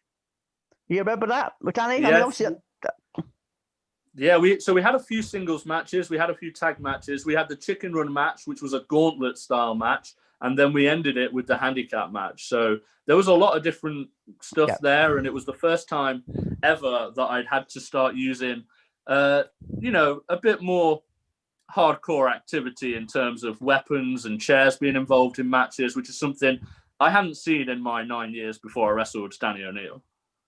do you also remember the Death Row chamber match that we had? You must remember that because I know you were in that. Yes, I remember it vividly. I remember Danny O'Neill and me. Again, that's one of the first times when I'd had to go to the extreme in any kind of match. But I didn't really go to the extreme because my most vivid memory of that match is Eli Connors taking a full-on slam into Tax with the Merseyside Mercenary Squad. and he was gushing blood. I remember very vividly him pulling a tack out from here and blood just shooting out. It was a big sacrifice, and it was a very painful moment that I was smart enough to avoid, and Eli was not. But there's also one that I want to talk to you about. One of the moments I would say of 2018 was a Road to History handicap match that you had. You were teaming with IQ3 and Tom Lindsay against Will Starr and Danny O'Neill. Now, if you recall that match, because believe me, I remember it. I remember very specifically this alliance of Tom Lindsay, Isaac, and myself coming together to try and take down Mr. Richards. And like I said, there was a very frustrated period for Alex Connors there where I wasn't at the top of the card where I should be. And I do remember more vividly from this entire storyline, probably not the match itself you're referring to, but when we tried to take out Mr. Richards and the fans tried to stop us. And I remember a fan wielding a sledgehammer trying to chase off Tom Lindsay from Mr. Yes. Richards. Yes. And I also remember the very first time Mr. Richards caught me with a right hand square in the jaw, and I realized that maybe he has a little bit of boxing experience because I felt that. First of all, who was the fan? Who Emma was Shaw. that? Emma Shaw. Yes, it was. Am I right? I remember watching that backstage, and I was like, "Shit, she's gonna kill him." Yeah, but, an idiot. but yes, Am I right in thinking this was at the Highway Club? Correct. Yeah. No. yes, it was. Yes, But it was. that Yes. part, It was at the Highway Club, was it? Because I was sorry. injured. I was injured. Yeah, I was injured, and I was at ringside because I was injured. And I just remember, I think something happened. I'd been hit by something and taken out. I was laid on the floor, and I looked up off the floor as I came to consciousness and just seen Emma Shaw running around the corner with the sledgehammer in hand, after going after Tom Lindsay. And I thought, someone's going to die here. And if I was general manager, that fan would be banned and would never be back, because you should never get involved with the match in front of you, no matter how high the stakes are. You should stay behind the barrier, not just in COVID times, but at any time. So if I was general manager back then, Emma Shaw would be out of CPW faster than you could see, and we would never see her back. But Love you, Emma. at least the so- CPW Galaxy has some passionate fans, and Mr. Richards does bring out that passion, especially when he's on the floor getting his head kicked in. Oh, I remember that match because I remember getting taken out quite severely in that match, which is why Yeah, I we- remember it specifically. We took out all the referees. We took out all the help. We wanted to make sure that Mr. Richards would be left alone 3-on-1. And that's why Nathan ended up on the outside. Fifi had been injured. That's why the referees were all taken out beforehand. And at the end of the day, Mr. Richards was taken out himself. Yes, that's absolutely right. Right, so anything else on the YouTube, guys, before carry on? You just carry on, mate. Just keep flowing. Just carry on. Just keep going, my man. I'm asking the We'll get through- questions. You talking keep about asking questions. We've got questions, but we'll follow on after you. No, well, I'll actually, whilst we're talking about that match, Yeah. one just came in, sorry. One just came Yeah, in go on. whilst we're talking about that match, whilst we're on that match. Country Bear Wrestling wants to know, did Alex Connors learn a lesson from that right hand that he took? But that's a boomer right hand. That's a big right hand. The big Yeah, right yeah. hand. It was a pretty simple lesson, to be honest. Hit Mr. Richards first and harder. Okay, okay. Don't let him hit first. I'm going to write this down on my notes to remember for future times. Don't let him hit you first. Appreciate that, Or- GM. Or Mr. Connors, I'm gonna maybe go one step further and just don't let him hit you full stop. Yeah, or to be honest, make sure that the backup that you've got is ready to jump on him in the first second of life. Because, to be honest, Tom Lindsay, Isaac Quentin, they should have been all over him, and he shouldn't have been swinging lefts and rights like he was. I mean, I'm going to put it Yes. out there. Probably Mr. Richards probably has the best right hand in CPW. Got a bomb on him. A proper Yeah. bomb on him. I don't know, Nathan. There's a few guys I've met said you've got a good right hand as well.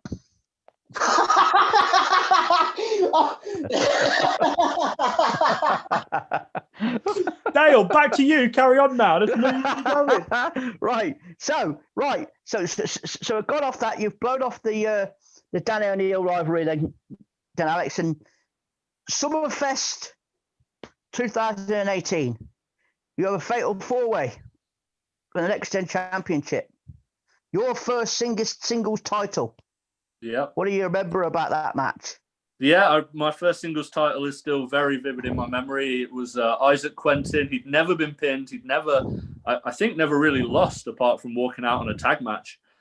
We had Will Starr in there, who was pretty much the ace of CPW, and Morris, CPW's at the time best up-and-comer, and to be honest, still one of the best up-and-comers. He's still very young, loads of potential.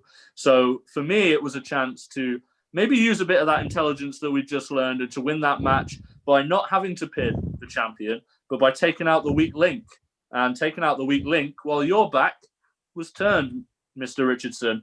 I pinned Morris. I pinned him with the pitchfork driver, and it was my first title, the Next Gen title that I'd held in CPW. And it was a real moment where I'd managed to take that infamous parking lot chat with Mr. Richards, take everything that he'd said on board, turn it into success for myself, and come away with a title, which I think I held for a long time and quite a successful time.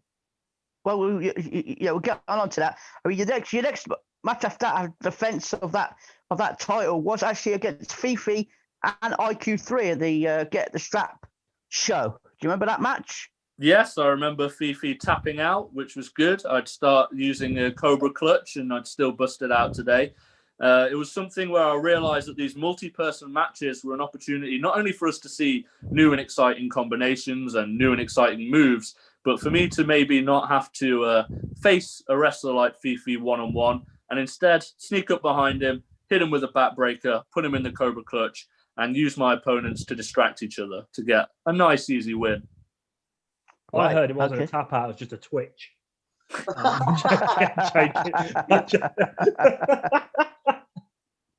Just a twitch. Wow. Damn that twitch.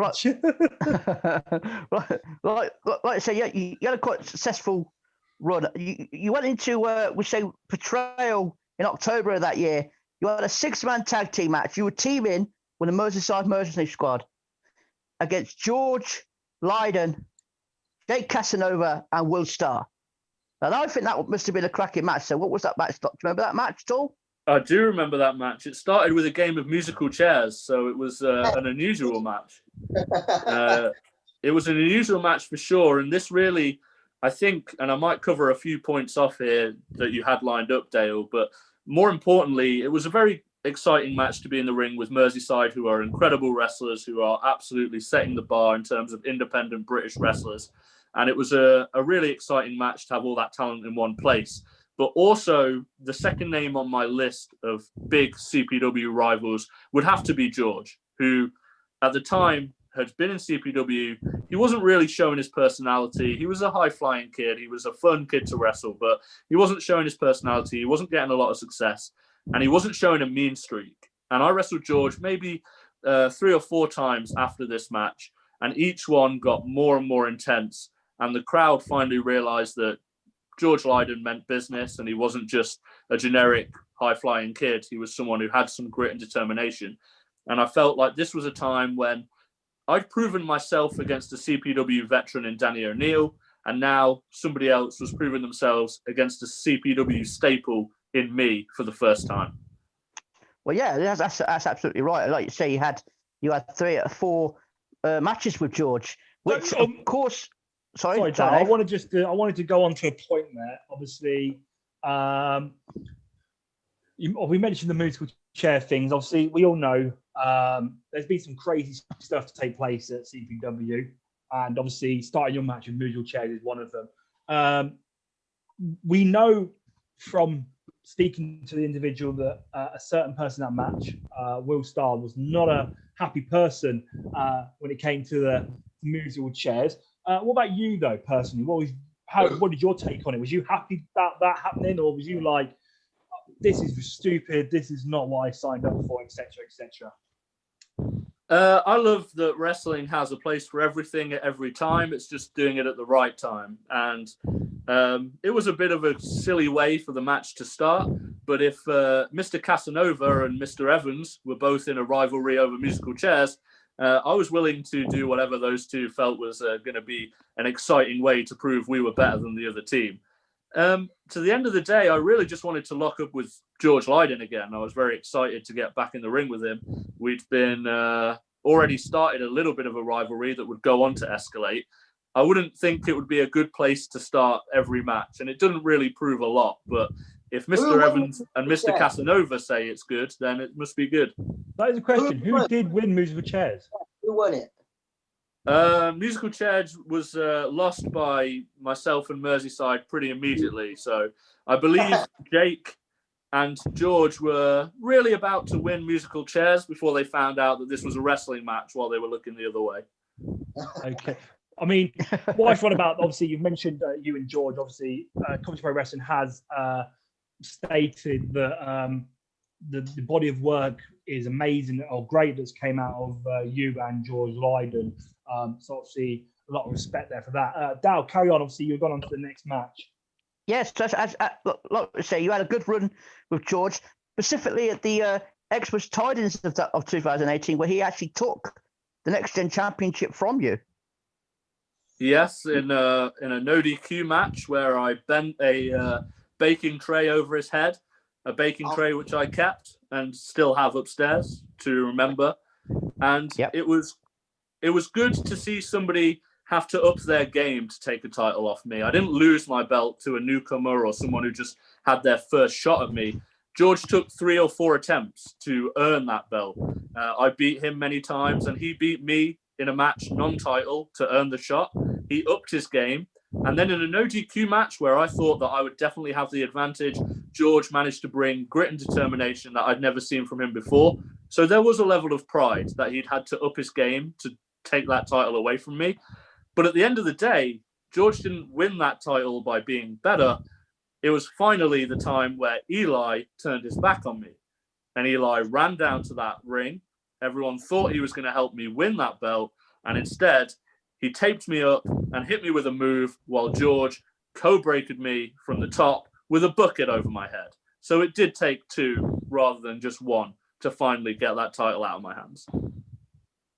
Yes, it did. I mean, like you said, and then you went on to the Express Bash of that year, and you got into what you thought was going to be a triple threat match with Tomby and George. And then for the first time in a long time, which I'm sure is where you're leading there, we saw the return of Danny O'Neill with a certain briefcase.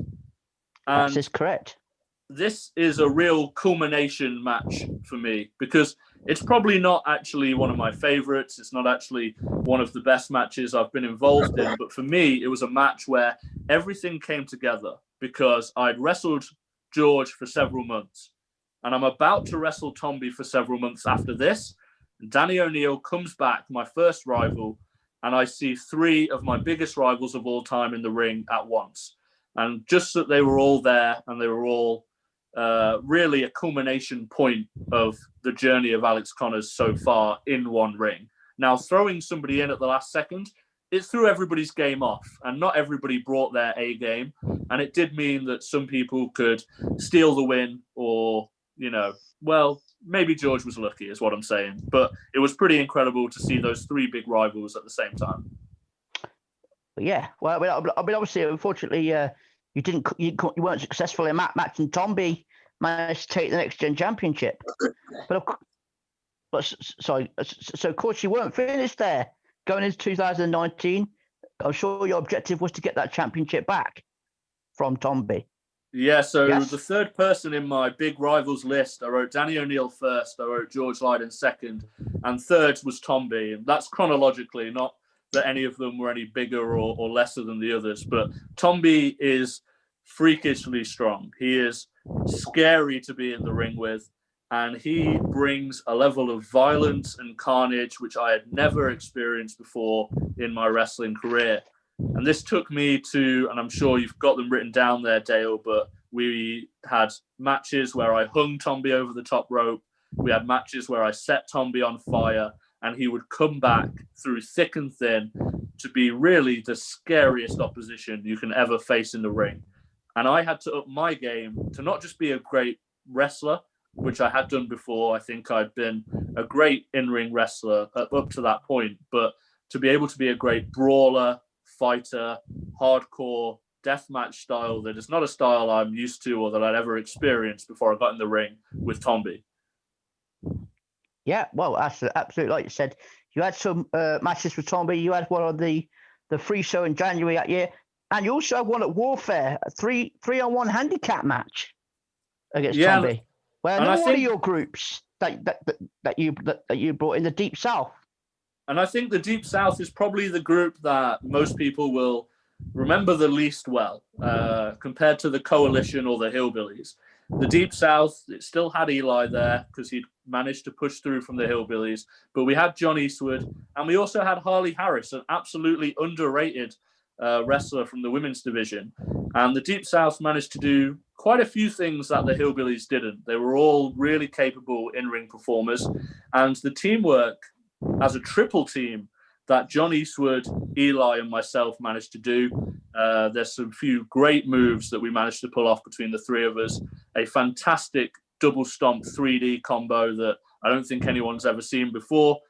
But unfortunately, Tombi's an unstoppable machine, and that feud didn't end the way I'd like it to. It ended with Tombi keeping that belt and the death of her ladyship. Yeah, I mean, I'm sure we'll get on to that shortly, but also something I want to get into of that year was the Superstars project, which is a project that CPW are very proud of. Everything that we've done, and it's one of the things that we're very proud of that we've done.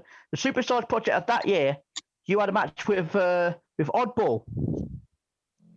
Do you remember Superstars season 2? What do you remember about that match, about the Superstars project in general? Let's talk about the Superstars project first. Let's talk about the Superstars project before I talk about any specifics. And let's also bring up something that was been mentioned a while ago, the parking lot chat with Mr. Richards.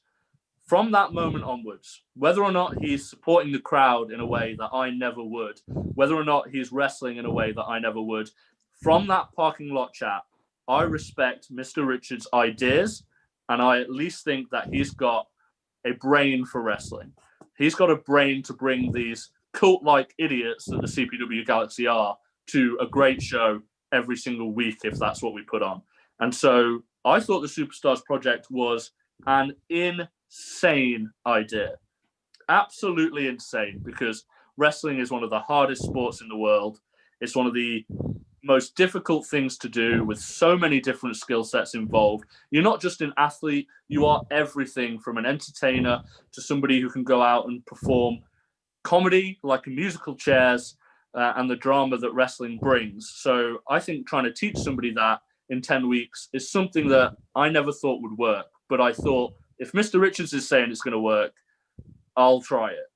And Oddball is somebody I knew from a long time ago, 2008, 2009.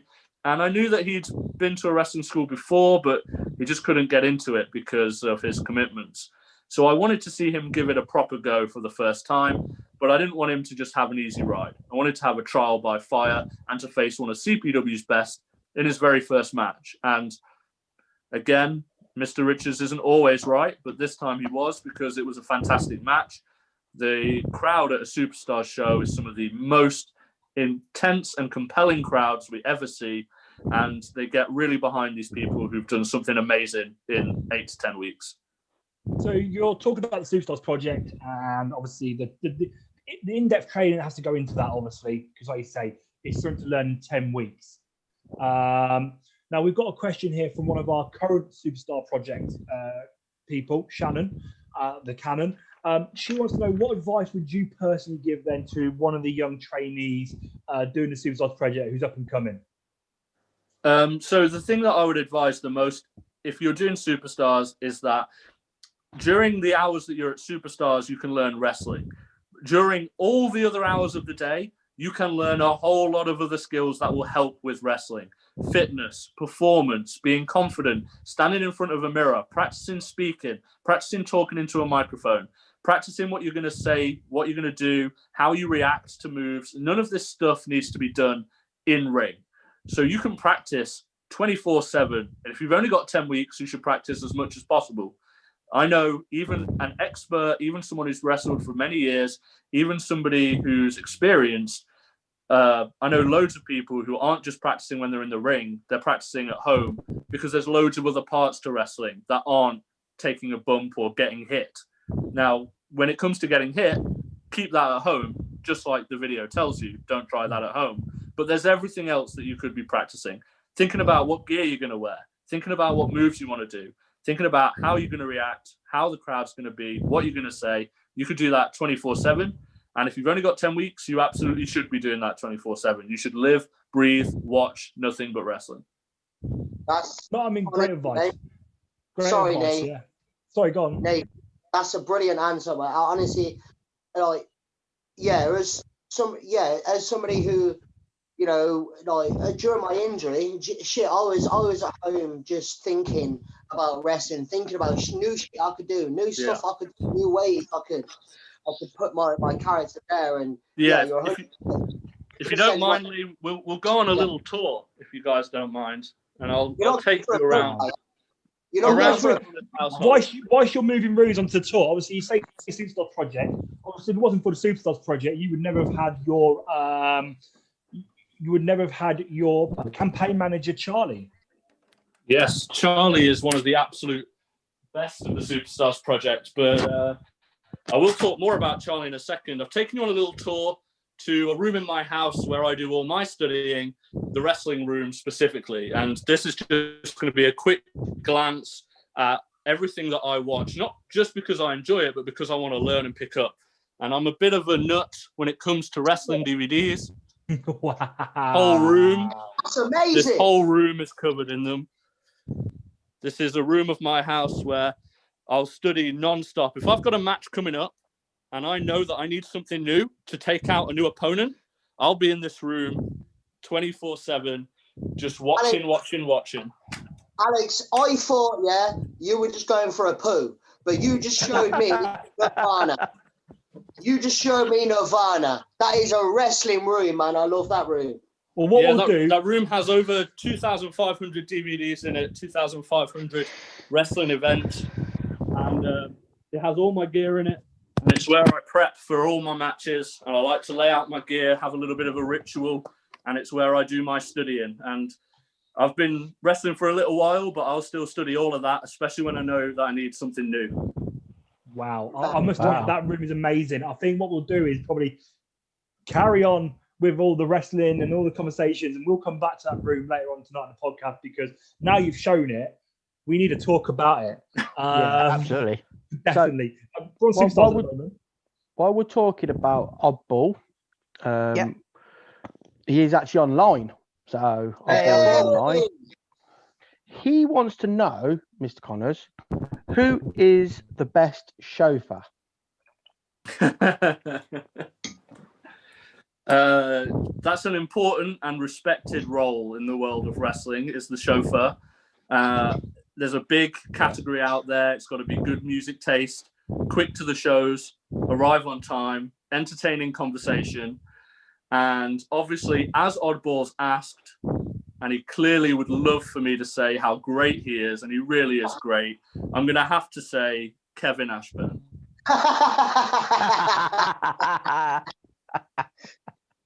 Good answer. Sorry, Oddball. Sorry, mate. While we're on the subject of Oddball as well, sorry, Oddball, mate. That's harsh. But obviously, your music taste is no good. Oh, his music taste is excellent from Oddball, I will admit. He just lets me know really late. He gives me panic sometimes. Well, there you go. Oddball, get on the He has a clock, broken mate. watch, does he? Get some alarms, mate. So Get up while we're earlier. on with the Oddball, Mr. Connors, Coventry Pro Wrestling wants to know, does Alex feel Oddball will fulfill his undoubtable potential as a performer? Well, Oddball is somebody who's already started to show those glimpses, because he's won that CPW heavyweight title, if only for a second. I think What happened there? Oddball has all the potential in the world, and I think for the first time we've started to see some real serious, graft from him. And that's not a slight, because before, when I knew him before, he had a lot of other commitments. When he first came into CPW, he had a lot of other commitments, but recently, in the past 6 months or so, he's been grafting every training session and every single show. And if he carries on doing that, he will absolutely fulfill his potential. And I think we're seeing more hard work out of him than ever before. And because of that, his matches have been better than ever before. He's facing better wrestlers, and that's going to make him better every time. I agree 100%, mate. Our ballers, every match I've seen him have, over the past few months, every single one, he's got so much better. Every single one is an absolute joy to watch. Definitely. Fantastic, yeah. Yeah, he proves all the time. I mean, I think it's possibly to do with the fact that he's been also been a referee, because he's been able to be in there and see the guys and what they do and learn from being in there as a referee. Because that's a vital part of what he's doing. Not just learning from training, but also from seeing and learning by watching what you guys are doing. And I think that's vital. And he doesn't take that for granted. He makes sure that he learns from it, and he makes sure that he learns from each match he's in. I think it's really helped him to see some of the best performers. I've wrestled him, but he's tag team with Will. I'd say we have two totally different styles in how to prepare for matches. And for Oddball to see all these best styles and learn from them, he's really improving every single time. If he carries on training as often as he is now, he'll fulfill his potential. I'll back you up on that as well. Like, I've wrestled him recently, and his leaps and bounds that he came on are incredible. And the way in which he just listens to learn and take any advice, because he just wants to always improve, which obviously is what you want from someone who's got a keen passion for it. It's someone who's going to listen, take on board advice, and keep on improving. But again, I agree with you both on the refereeing side. If you're someone who is new and up and coming, and there's an opportunity to maybe do refereeing or be involved in refereeing, it's 100% going to benefit you when it comes to the later in your career, when you get in the ring as a wrestler, because it all helps with positioning, understanding a match. Until you're in the ring, you don't understand how matches work or how matches go. But being a referee in the middle of a match, you get that understanding. But again, like I say, Oddball has done that on like a treat. Now, while we're talking about the referee, and then obviously Dale, you are obviously our head referee and the trainers of people that want to be a referee. True? Correct. Mr. Connors, I've got a question here that might fit in with this, and it's from our very good friend Jimmy Vice, the exceptional one. Of course, yes. He wants to know, as a GM and a good friend of the dynasty, can he answer me what his intentions to do about Dale screwing me out of my number one contendership? It was a free. Yeah. I mean, Dale obviously has made horrific decisions for many years in CPW. And I think we all know that, even if Leighton doesn't want to admit it. I think we can all see that Dale's refereeing is obviously needs better eyesight, needs better hearing. I'm really not sure what education Coventry provides for these people. But the truth is that until more people want to come and learn and help, then Dale puts in the hard work and effort that nobody else does. So if people want to see better refereeing, like I do, like Jimmy Vice does, we need more people who are going to want to come and ref. And there's no better way to watch wrestling than inside the ring, refereeing right next to the action. So people should just come and learn so we can have better refs. Well, that's right. And if people really want to do it, Mr. Connors, if you want to find somebody who can train them better than what I can, you're more than welcome to go and find that person. My brother, you are a fucking legend in that striped shirt. Don't let them tell you any different. You don't wear a striped shirt anymore. Lee, out of interest, Lee, buddy. What are you drinking, by the way? It's Budweiser, obviously. Yeah, that's why you started to think Dale's a good referee. Just checking.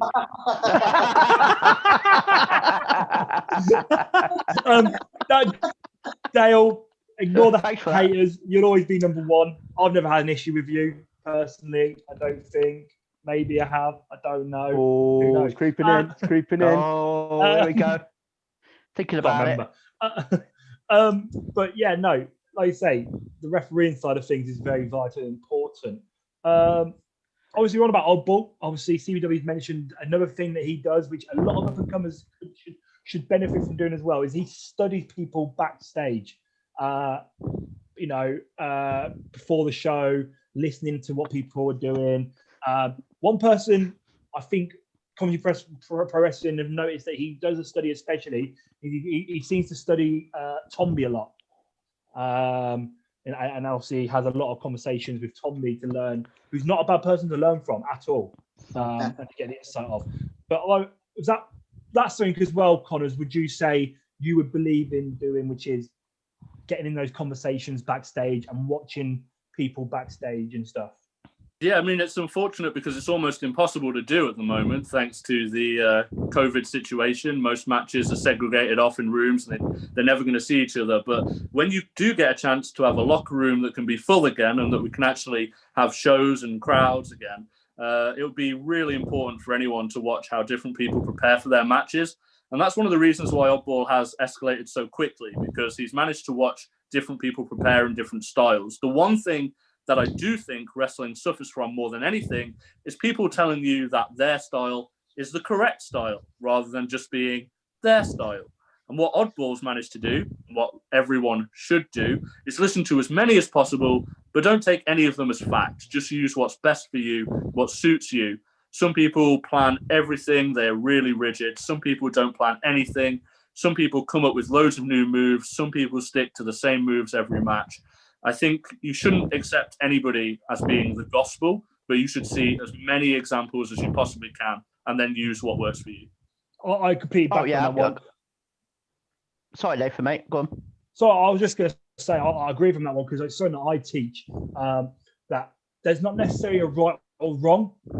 They're safe and dangerous. Obviously, there are probably some things that I would classify as wrong, but on the majority of time, like when it comes to, say, styles or mannerisms and behaviors, and there's a lot of things I would classify as wrong, like I've seen you wrestle, Nathan, and but I think when it comes to preparing for a match, like you say with Oddball backstage, it's not really the same as being out there for a match. When it comes to how you should prepare, there's no right or wrong answer. There's just learning what works for you. Listening to people, like how he studied it.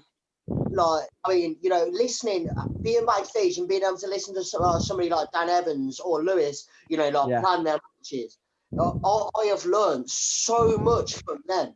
And, so when I started, people like Brandon Thomas, when I was listening to him plan his match, I learned so much from that.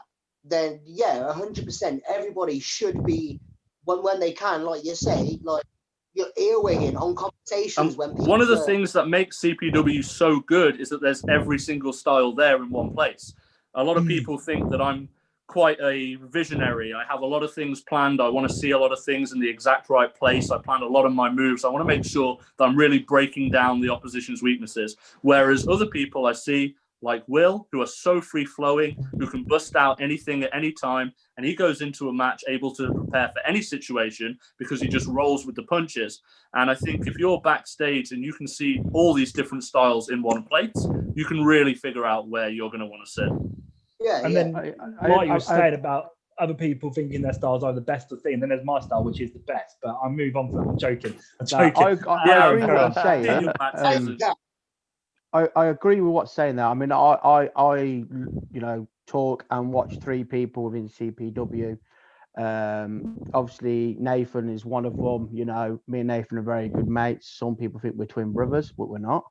And if I want to look about a new move and think about a big man move, I will go to Nathan, and Nathan has spent time with me going through the big moves. Mr. Connors, as a person, I ask your advice on quite a lot of my matches and advice on moves, and I've, from the start, I've always respected your answers. And Lee, I've, studied you a lot, and what I've learned from you is that how I can get injured pretty easily, mate. I knew you were going to fucking say that. I knew you were going to say it. Fuck you, bro. At least just learn something from you, Lee. At least just learn something from you, mate. I've hurt my shoulder. I've got to go. I've hurt my shoulder laughing. Right. So carry on, mate. So like I said before, we're going to go back to where we were, and I want to go to the Taker of Souls match, which was an adrenaline match. And what do you remember about that match? Because that match was, for me, wow, it was amazing for what you put together. So what do you remember about that match? I mean, it was the first ever as well. Yes. Yeah, that's a match I remember very vividly. It was also a match I was deciding whether or not I would put on my favorite matches of all time. It's definitely written down here in my list. But for me, I remember it being cold. That match started outside, and everything hurts when you're outside. We had no ring to land on, and Tomby is a tough SOB. I remember setting him on fire and him coming back, which was absolutely terrifying, because at that point, what else can you throw at somebody? And I remember the police being called to try and break up our match. We were fighting so loudly and aggressively. There was a spade being swung. It really was a whole new concept for CPW. But for me, it was a whole new concept. I never started a match outside before. I'd never had to resort to setting someone on fire before. And even then, not being able to put him down, which was absolutely terrifying. Yeah, man, that was big thing. And I remember watching that and just it was fucking epic, mate. Epic. I mean, I was going to say to you about how did you feel in that moment where, you come into the ring after burning the light outside, you adrenaline flowing, you're like, I've won the title, blah, blah, blah. I'm the best. I've beat him. I've got rid of Tomby. And then, boom, lights out. Boom. There he is. Yeah, for me, face peeling. Not only was that absolutely terrifying, but your heart sank if you were me. I'm sure the CPW Galaxy, idiots that they are, were going absolutely mental to see Tomby's return. But for me, I thought I'd finally regained that Next Gen Championship that I'd lost to Tomby in the first place. And I was happy to be a singles champion on another role. And I'd already been pushed to my absolute limit. I'd never done anything to this level of extreme as I'd had to do with Tomby. I'd never hit somebody with a spade. I never set somebody on fire before, but that's what it took to beat him. So once I'd been pushed to my absolute limit and thought that I'd finally managed to regain my title, my heart absolutely sank, and the fear that I did not know anything left to try and put Tomby away. But I still gave it my best shot after that, but he was an unstoppable machine that night. Yeah. You said it was cold. You said it was cold, but I found it quite warm. You were wearing a coat, I believe, so that's a lot more warming campfire. than my wrestling gear was. Well, I was next to the campfire, so I found it quite warm myself. Yeah. I mean, you've got to be scared when, like you said, the lights turn on and the guy you just set fire to face is peeling. And then I mean, I'm not surprised you lost if he could still have a fight when his face is on fire. Yeah, what else can you do to somebody? Once you've set somebody on fire and melted a bit of their face off and they're still coming for you, what else can you do? It felt like looking in the wing mirror and seeing the Terminator running up behind you. Absolutely helpless. There's nothing left to throw at him. And I am somebody who's been known, before I came to CPW, for having a good technical round game in a ring. So I'd push myself to my absolute limit to brawl with somebody when I wasn't really able to brawl or go hardcore or fight to the outside. I'd come back from some of the biggest moves I'd ever had to experience. I got Death Valley drivered on the outside, not outside of the ring, outside of the building.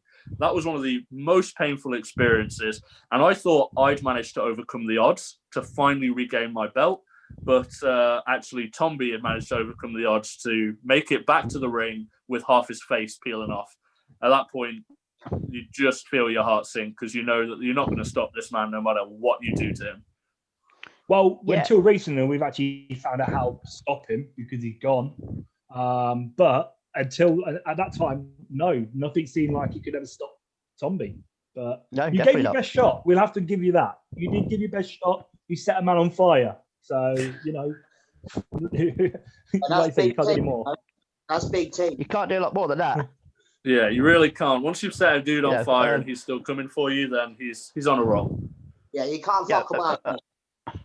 I mean, I would say after that, I can imagine your your confidence was a bit low, maybe a bit down at that point. I'm not quite sure. I imagine it possibly was. Like you said, you talked about the Deep South. You had a couple of matches with them. You teamed with Harley Harris against Russell Harwood and Chantal Jordan. I mean, that's a match. I don't know if you remember anything about that match, versus Yeah. the match you had. I always remember that Chantel kicks really hard for somebody that short. Not really supposed to be within the rules, but again, Mr. Richardson, you let it slip behind your back or you just decided not to care about it. Who knows? We need new referees. But as it stood, Chantel fights like an absolute animal with those strikes. They really hurt. And Russell Hardwood was somebody I think at the time I didn't really know. I'd wrestled the Fifi personality, but I'd never wrestled Russell Hardwood. I think the Deep South really was actually, unfortunately, despite all the talent there, the low point of my career, because we went for quite a while without any gold. Unlike the Coalition, which is gold-filled 24/7, we actually went for quite a while with no gold, and Deep South never picked up a title for me or anyone in it. Yeah, that's probably the unfortunate part. And you sort of spoke about it a little bit earlier, but I'd like to go a little bit more detail. You talked about your a little run with obviously with your brother Eli. You had a match at the New Blood show on the May 25th. I believe that was supposed to be the sort of burial of her ladyship. Was that what it was supposed to be? And yes, you two got into a fracas and a bit of a match yourselves that night. Yeah, so after Eli had turned on me in the feud against George, we'd managed to patch things up under the banner of her ladyship.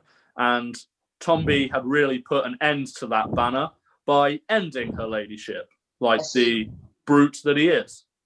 This meant that Eli was a bit fractured, and at this point, without a commanding leader in her ladyship, he wasn't just going to take my advice anymore, idiot that he is, because my advice is often great.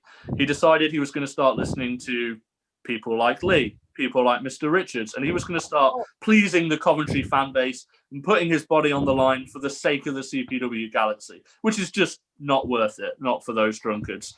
At this point, really was the first and final nail in the coffin. Not the first, the final nail in the coffin was when her ladyship passed away, and that was the last uniting thing that kept me and Eli from not just being the Hillbillies, but still being the last two members of the Deep South. After her ladyship left, there was no more Hillbillies and there was no more Deep South. Yeah, well, that's absolutely right. Like you said, we went on to Road to History. You had that loser leave CPW match. Now, like you say, that was main event, Road to History. And you two, you pulled off one hell of a match. One of the best matches in CPW history, my favorite match of my career. We saw everybody from our past and present arrive. We threw each other through the chairs, but I got back body dropped on the outside. If you go back and watch that match on CPW On Demand, I remember very clearly, and this is, I will not say a favorite memory of mine, but you can see me get back body dropped on the floor of that blue, solid, horrible floor of that venue. And then I go to stand back up and just collapse back down again. Just, nope, not going to do it. Legs aren't going to work. Back isn't going to work. And then Eli drags me up, slams me against the apron, and it was real torture. I remember the CPW Galaxy coming together and forming a wall in front of Eli because I was about to throw him from the ring into the wall, and they stopped me from doing that, which was really the turn of crowd support. Eli, they'd always wanted to turn on me, and now he finally had. They had his back everywhere. And at the end of that, they were so happy that they'd made, in their view, the right choice, that they surrounded the ring at the end of that match. They pounded the mat, and it was an atmosphere which we very rarely see in CPW, and that's why I would say one of CPW's best matches. And as much as Eli made the wrong choice, he stepped up and he came at CPW's best, and he won. And a lot of people thought he maybe wasn't ready for a main event, and he maybe wasn't ready for a match with me, but he had one of the best matches in CPW history. And because of that, I missed history because I lost that loser leaves match. Yes, and you did. Sorry, Nathan, mate. Go on, Lee. Sorry. Sorry, it's Lee. But Eli made the wrong choice there. But you are right. It was an absolute fucking epic of a match.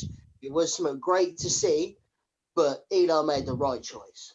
You go back and you watch that match, especially, you can watch Raw on Monday, and then you can go watch that match afterwards, or you can watch a pay-per-view on Sunday. You can go watch that match afterwards, and it is just as good. It is just as dramatic. It is just as intense, and it is the rivalry of two brothers who have had, you know, various different back and forth gripes against each other, not just in CPW, but for the past 13 years, because for the past 13 years, I've been the leader.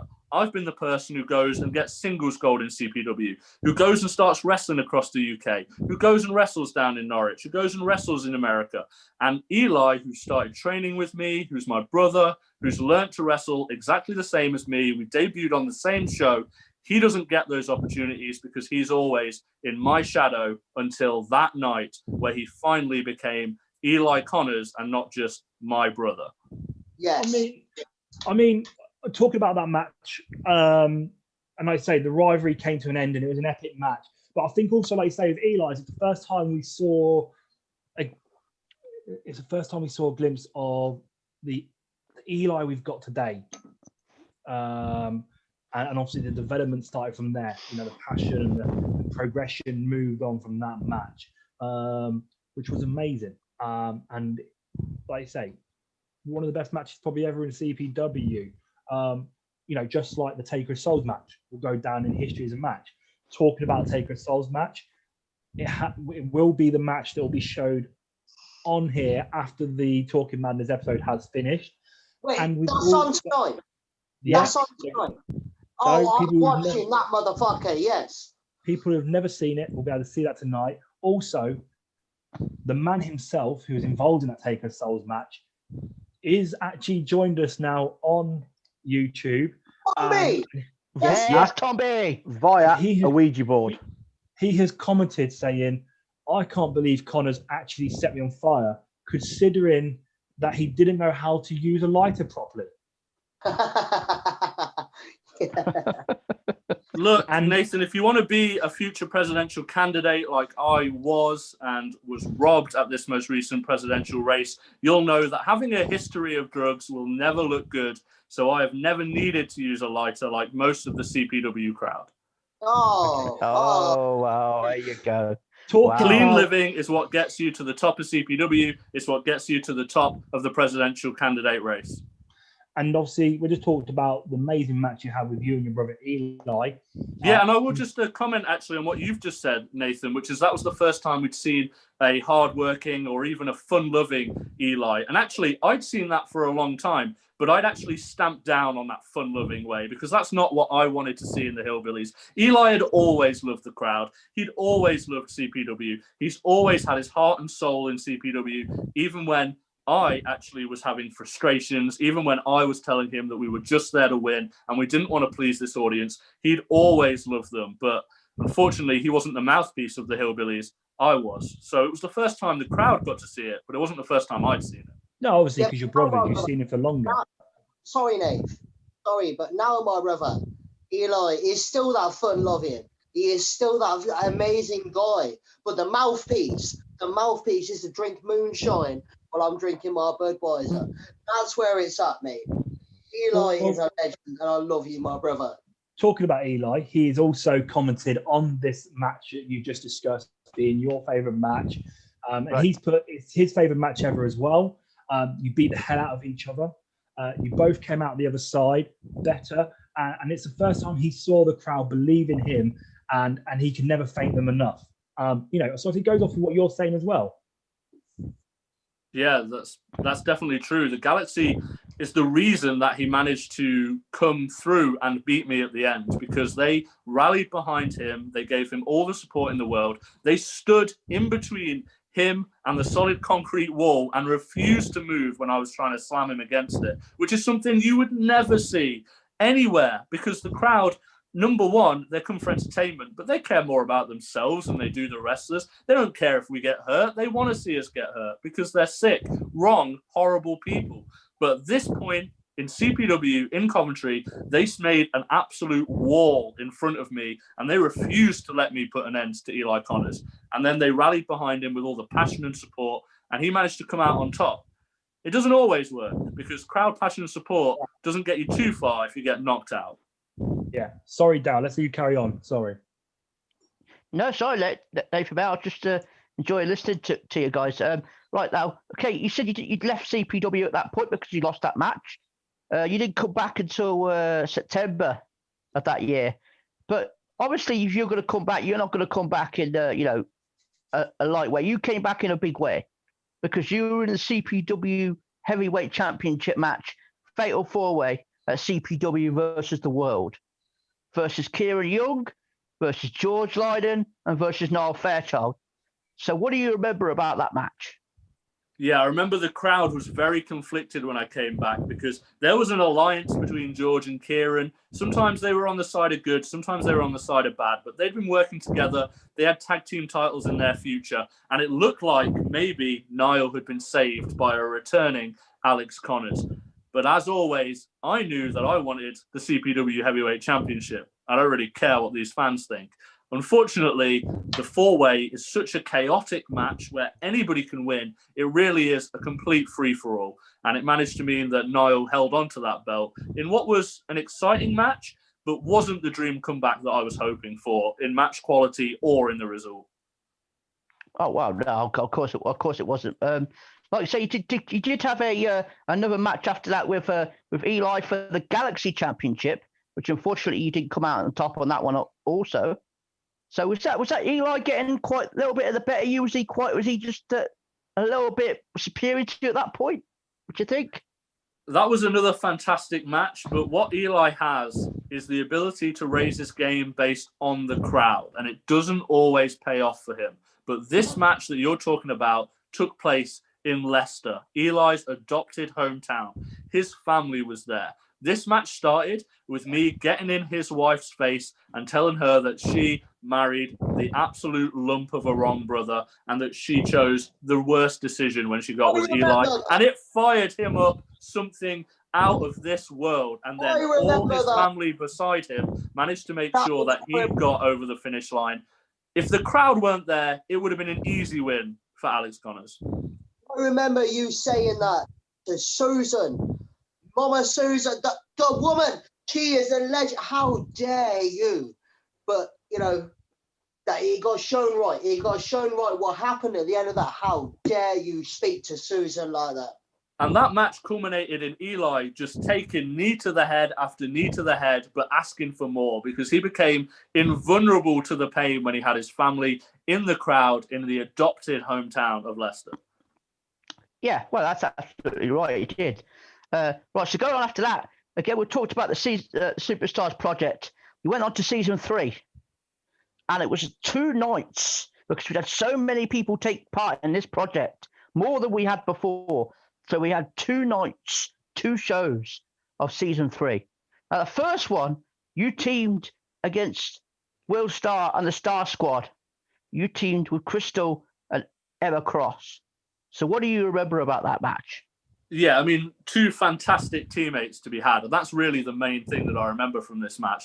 And really, once again, Nathan should be thanking me for every inch of his success because Crystal is an absolute gold mine. She is one of the hardest workers, so charismatic, so good in the ring for her age. It's really impressive. And that match didn't really feel like a match. It felt like the position you're always in, Dale. When we were watching, girls who'd been wrestling for 10 weeks put on real entertainment. And I was really pleased that I had Crystal and Emma Cross in my corner. It felt like quite the super team.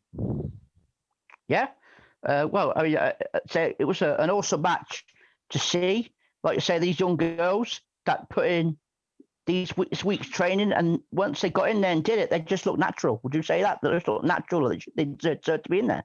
Yeah, absolutely. And again, something that I didn't expect and that I thought was a crazy idea to try, but something that paid off because CPW takes risks and they pay off. And that's really incredible to be in the ring with. It didn't really feel like that much work when you've actually got the pride of seeing the Superstars project come together like that. I mean, I will completely back you on the point you made about Crystal. Amazing young talent. Her age has it up here. Gets a great understanding of it. Shows the brightest future going forward right now. Amazing young talent. Will I thank you for that and the success? Yes, you will. Probably going to say no, because I'm definitely going to put it down to her own natural ability and understanding and hard work, but also put it down to myself, I'm afraid. But we can agree and disagree on that one. You know, I thank you for what you've done. We can definitely agree that her own hard work and her own natural talent is the biggest factor, but she, at such a young age, with only 10 weeks training, had an amazing match that night. Oh, totally agree with you. When I've been there on the commentary table with the boss, and you know, she comes out, you know, with Cleo, and you know, Cleo's scary motherfucker as it is, yeah, but then when you've got little Susie there opening that music box, scaring them, living shit out of me, honestly, yeah, I've wanted to go backstage, but Phil's just grabbed me like, no, stay here.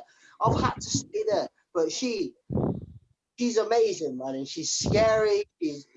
She is there 100%, and yeah, it's amazing to see her like that. But that's all her. Like, people giving a bits of advice and tips and, you know, pointers on direction and stuff like that. But the way in which she performs it and the way in which she comes out that way every show is all her. It's all her.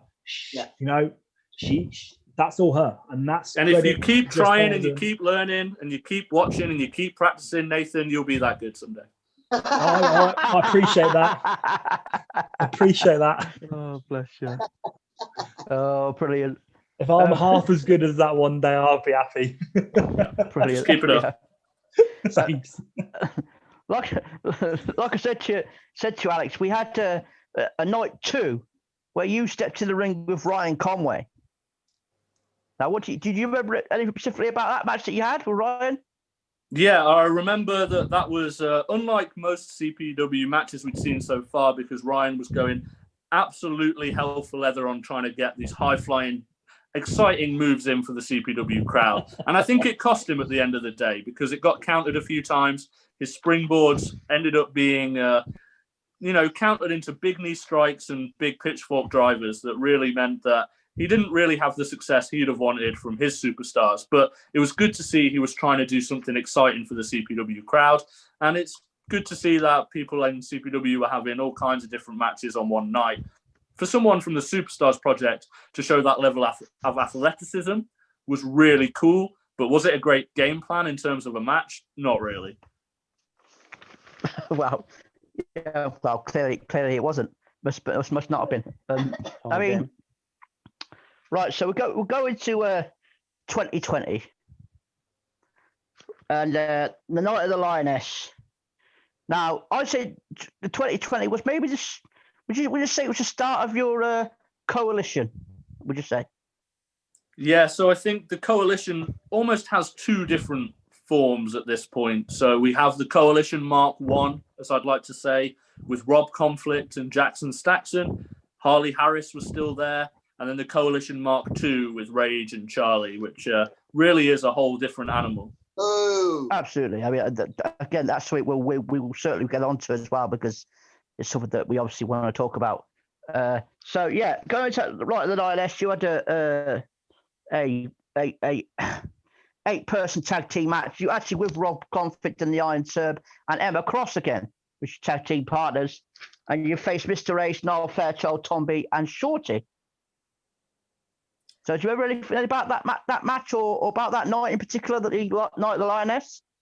I remember the coalition was focused mainly on the coalition for that night. It was our first time as a tag team unit with Rob Conflict, a guy who had loads of potential. And we wanted to work out some of our own combinations, some stuff that we could use in a match that wasn't really that important to the coalition's success, because, you know, we could always blame Iron Serb or blame Emma Cross if we lost. So instead, we got to try out some new things and have a little sample of tag teaming before we actually entered the tag team division. Thankfully, on the other side of the ring, we had Mr. Ace, who's a joke, Niall Fairchild, who's a joke, and we only really had to concentrate on Tom B. So it wasn't too bad. Right, okay. again, you talk about the coalition. The coalition once again at the There's No Stopping Me show. Again, a mixed tag. You would take it with Alfie Rogue against Eli once again. Eli, Kieran Young, and Natalie Wilde. So again, was that you again with the coalition's next step? Yeah, so we were really trying to start big and work our way towards a tag team match. And I think eventually you'd reach the point where you're going to mention me and Rob Conflict against the Silk Brothers for the tag team titles. These two matches that you've just mentioned, they were tune-up matches for this. You can't just jump in as a tag team and be a tag team.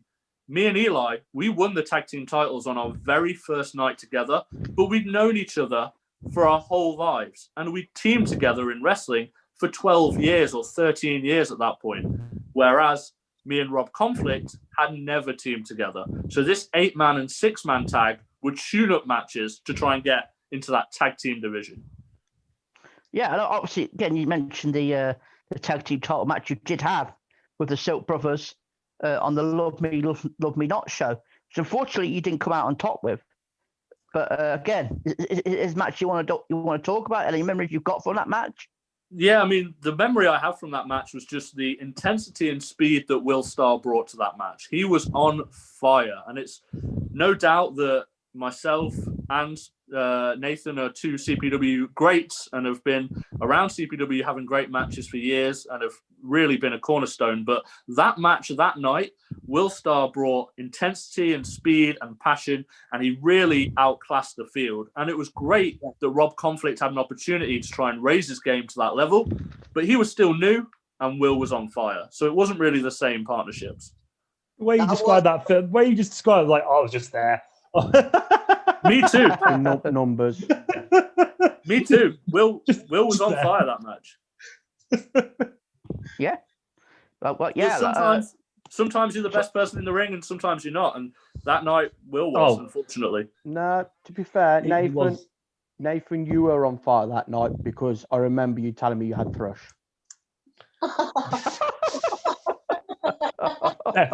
Definitely didn't say that, but I remember that match. You did, because I had to take you to Boots beforehand. Shut up, anyway. I've never had thrush in my life, anyway. But I remember that match, Alex, because obviously, like you say, Will Starr was a different breed that night, and obviously Rob Conflict just wasn't up to par, and obviously cost you guys the match. Really. And let's be honest, Nathan, like, it's not taking anything away from you because the Silk Brothers were on a great run and you guys had great matches so often. The Silk Brothers were a really great team. The crowd loved it and you guys were on fire. But that night, me and you came in maybe as equals. Will was up here and Rob was just a little bit below. Yeah. And that's the difference right then. Oh, yeah, no, I mean, definitely. But, sorry, Nate, but, as me and Eli now, like we look at, the people like the Silk Brothers. To be honest, Alex, no matter how much I don't like you, I look at you and the teams you've been in the past, and Eli, he brings me fucking, advice from that you gave him in the past, yeah. But that was I've seen that tag team finisher you guys are using. I think that may be something from the old Connors playbook. So you're welcome.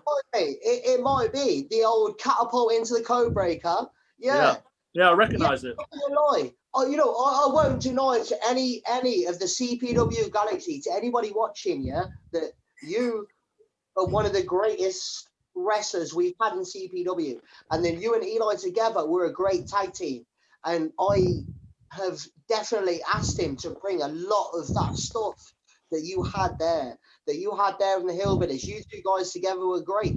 And you were the first tag team champions. That's why I've asked him to bring a lot of that stuff. I'm not going to lie. But now I think we're better. Yeah, you got a few months away from being better, I think. We'll get those months, brother. We'll get those months. It's an interesting one. I mean, go on, Nathan, mate. No, I'm just saying, obviously, we're talking about, obviously, you mentioned there a few of the greats, and we're talking about greats and stuff, and that's interesting in regards to, like you say, the people that he looks up to in tag teams as the greatest tag team. You mentioned people that obviously have put in the paths within CPW, and that's obviously all good. But obviously, when you talk about greats, obviously, you talk about WWE greats, you talk about Mount Rushmore. And obviously, the question's always asked here at CPW, and tonight it's been asked by Commentary Pro Wrestling itself, and that is, who would your Mount Rushmore be? Yeah, I want to know this. As in CPW Mount Rushmore. Yeah. For me specifically, who am I putting on there? Yeah. Yep. So I do feel like I'm putting a recency bias on this, because no matter how much you go back and you watch tapes and you watch shows, it's not the same as watching people actually put in the work and the preparation backstage on the night. So I think you mentioned Brandon Thomas earlier. I know we had Flash Morgan Webster do some great shows for us, but I'm going to have to pick people who I've seen be there while I've been there, who have been putting on great shows, great matches the entire time that I've been at CPW. And I can't really go to before and pick people before, no matter how good they are on tape, because I didn't see them work and I didn't see them put the effort in. So my number one pick immediately is Will Starr. Will trains the academy. He has great matches every single time he goes out there. He has a technical style that is completely different to what everyone else is doing. The crowd absolutely love him no matter what. And for me, he's been a great opponent, a great rival, but also somebody I can watch and learn from, which I came in with a very high expectation of myself. And I came in with a very high belief that I was already one of the best wrestlers in CPW. Will has gone out there and sometimes, no, I don't want to admit it, had better matches than me. And I hate that, but it means I can learn from that and I can improve. Yeah, I mean, Will's amazing. Will is... I have learned so fucking much from that guy. And 100%. I've learned a lot from you. As much as I don't want to admit it, Alex, I've learned a hell of a lot from you. Yeah, you are 100% right. Will is one of the greatest. Number two, for me, is going to have to be Morris. Morris has been the up-and-comer, the flag bearer for CPW Academy training. He works harder than anybody else in CPW by a long way. He works every single day, trains every single day, puts the effort in, puts the hours in. He's freakishly strong. He has the love of the crowd, or at the moment, maybe not, but they've been so frantic for him no matter what he does. He just seems to be the absolute, here's what's coming in CPW. Here's the future of CPW. It's Morris. Morris could be the flag bearer for the next 10 to 20 years. And the fact that he's finally started wrestling for himself and not for the crowd means he's got a massive potential ahead of him. Yeah, definitely. Yeah. So number three is probably the hardest one. It should be, and I'm not going to say it though, it should be Mr. Richards, because he makes all the decisions and the crowd love him. But ever since I've been here, he's not been an active performer. He's been putting the effort in behind the scenes. And if I'm going to say that Mount Rushmore is 4 faces, then behind those 4 faces is a big mountain of rock, which is Mr. Richards, which is Dale, which is everyone who puts the show up, which is Taco, helping with the ring. Those people are the rock. But I can't say they're the face of CPW while I've been here. So instead, I would have to say Tomby, because Tomby is freakishly strong, he's freakishly hardworking, and he manages to put his body on the line to bring something totally different to CPW. Yeah, no, agreed. And then the last one then? The last one, obviously, I can see Nathan's eager face because of all the hard work he's been putting into it. There's no ego. On every single side, and he's been doing great matches back and forth. So for the last one, the 4th face, I'm going to have to say me, because I wrestle the best match every single night without fail. I come out like an absolute workhorse, hit in and out. I didn't see you at the show last time, Nathan. I saw me at the show last time. I come out, I don't as general manager. I come out with Charlie. I come out with Rage. I do my own match. I did commentary the first time we had commentary. I did the first Taker of Souls match. I hold the heavyweight title. I hold the GM position. I've been a Galaxy champion, a tag team champion, put those tag team titles on the map. I've been the next gen champion, and every single night, without fail, I either have the best match of the night or I bring somebody up to my level from where they were before. Alex, Though I would say that Nathan is probably just as good as Tommy. I guess Alex, sometimes. I don't want to agree with you. I really don't. But you have had some fucking brilliant matches. You have been there every single time.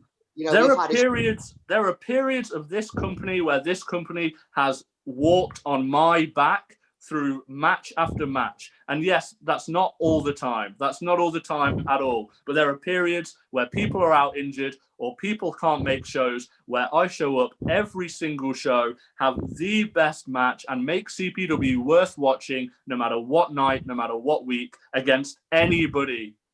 Right, people at home, the CPW Galaxy. I mean, you might hate him. You might hate how he is, how he talks to you guys, but, do you disagree? I mean, he is.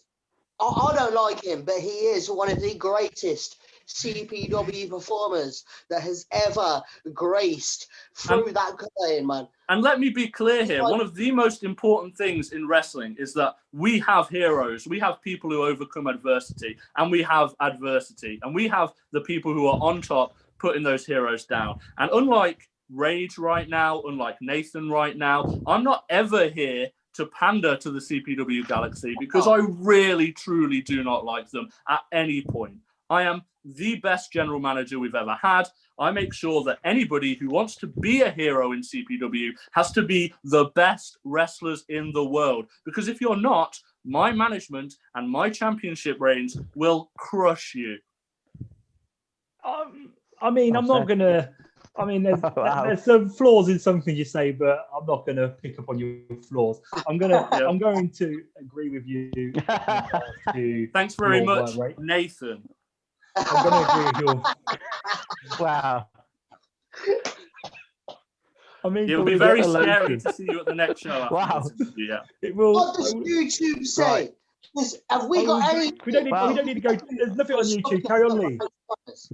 Though I will say, obviously, I'm glad you all enjoyed the joke. But when I first got to CPW, Nathan was absolutely the first person I wrestled and probably the person who embodied CPW at the time because I'd only just got there.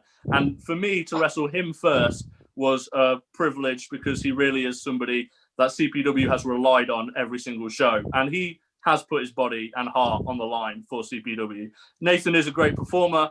He's just not as good as me.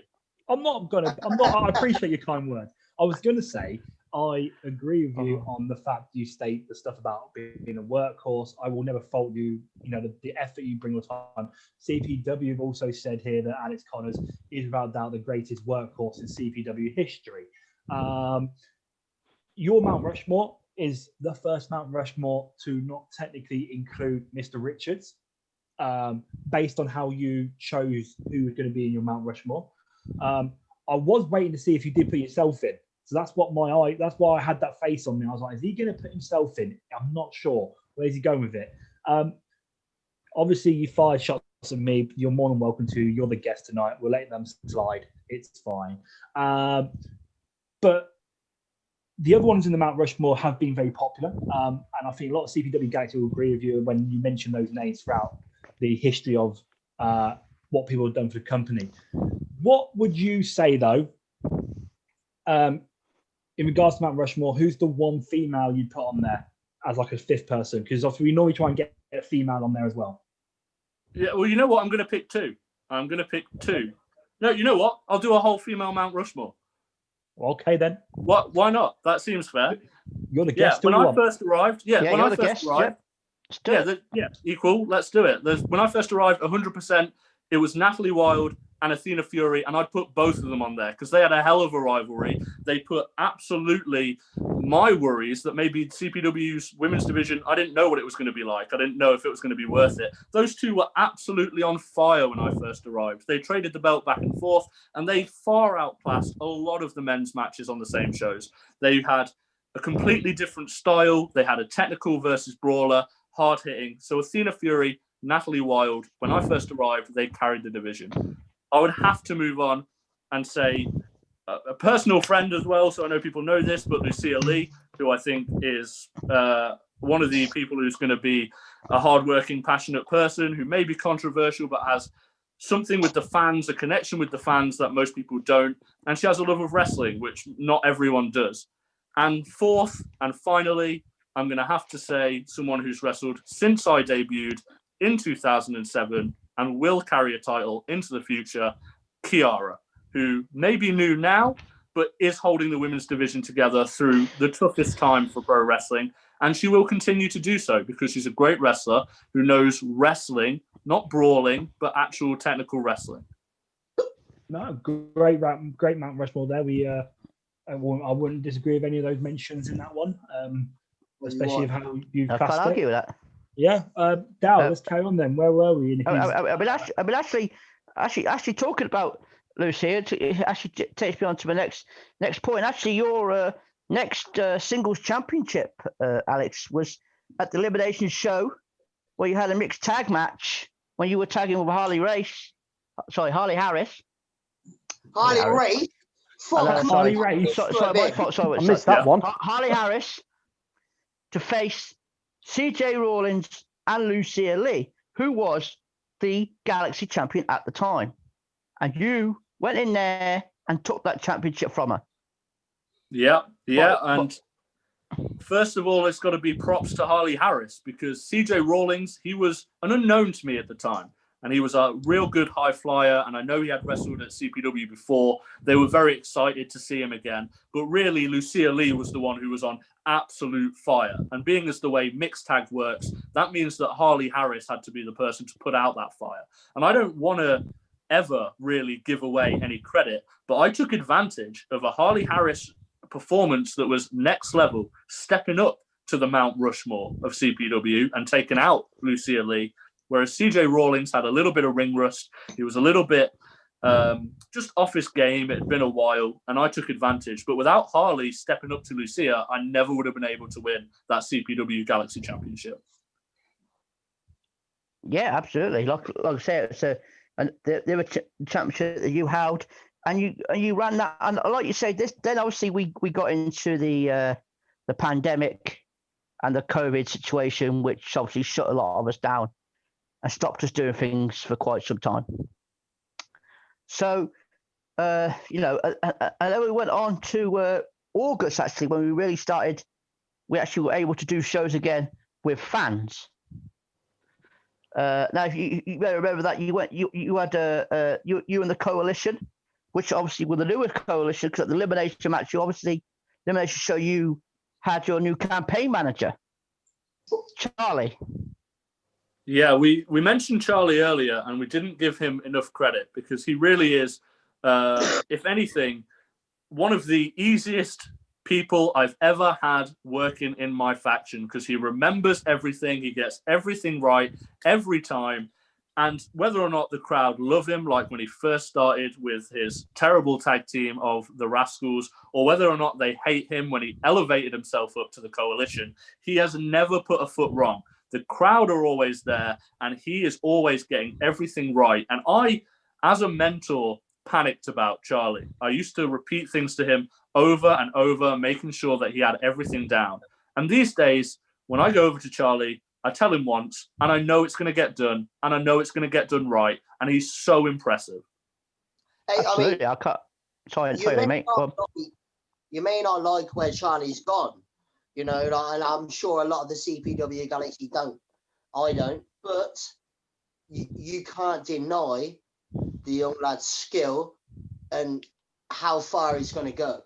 And he kept the Coalition golden throughout our entire run with this second Coalition, because there's a brief time when I lost that Galaxy title belt you referred to earlier, and before I won that heavyweight title belt, where Charlie held the Academy belt. He's one of the longest running Academy champions. He's easily the best, and he made sure the Coalition stayed golden. He may not have been the most likely source, but he is absolutely a spot-on professional and performer at such a young age. Incredible to see.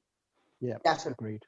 So much potential going forward. I mean, that young boy, wow. I mean, I don't know how that guy can go wherever he wants to go. He's got so much talent, and I'm sure you'll agree with that. Yeah, definitely. And it's tough at a young age because you have so many other things to deal with. I think wrestling is an all-encompassing sport where you've got to give it your absolute everything or not at all. And that's really the only two choices. You show up or you don't show up at all. There's not really a way to half-ass pro wrestling. So for such a young age, you're really going to have a tough time to juggle your education and all your other commitments. But if he chooses to invest himself in wrestling, the absolute world is his oyster. He's so good already. Well, yeah. and Sorry, Nathan, mate. Go on. But like you say, he's shown his dedication, the amount of time he's around us and there. And I think, like you say, he goes on par with Crystal, roughly the same age. And both of them have got that same potential just to fly, spread their wings and just improve and improve and improve. Yeah, absolutely. Yeah, Sorry, Alex. What was you to say? Carry on. No, just absolutely, just agreeing. Same as you, Dale. Absolutely, both of them have all the potential in the world, and it's exciting just to see where they'll be in just a few years' time. Yeah, absolutely. Again, I'll go into. You had a coalition match, like I say, we had the adrenaline showing at the beginning of August, and you faced Morgan Black and Brandon Jordan. Yeah, and Brandon Jordan is another kid who's got absolutely loads of potential, but he's also somebody who's exciting to be in the ring with, because once you get your hands on him, you can throw him into space, and that's pretty exciting. It was an interesting match because really you had the future, and you also had one of the hottest rivalries, Alex and Morgan, who's been going for 3 years, still going at it intensely. And it was tough to really think about what the future's going to be when at the time, during that match, all I was really thinking about was laying waste to Morgan Black. Yeah, I mean, so again, we'll go on, we'll push on to the history show where obviously you had your championship title defense. Unfortunately, Morgan Black came out on top in that match.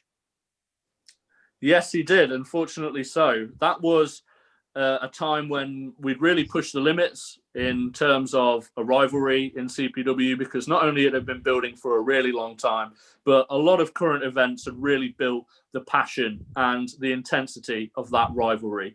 I know Morgan Black had been feeling a lot of things going into this match, and he unleashed it all to win the CPW Galaxy Championship at a time when there was so much turmoil in the world. It was good to know that wrestling was still happening and that it was still a place for wrestlers and fans to escape to.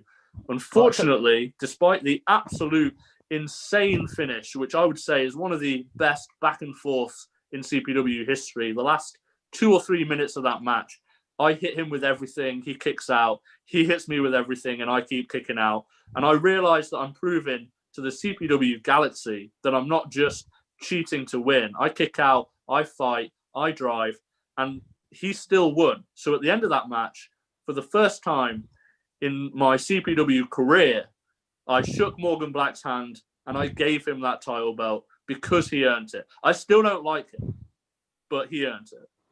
Yeah, Right. I mean, Sorry. Go on, Lee, mate.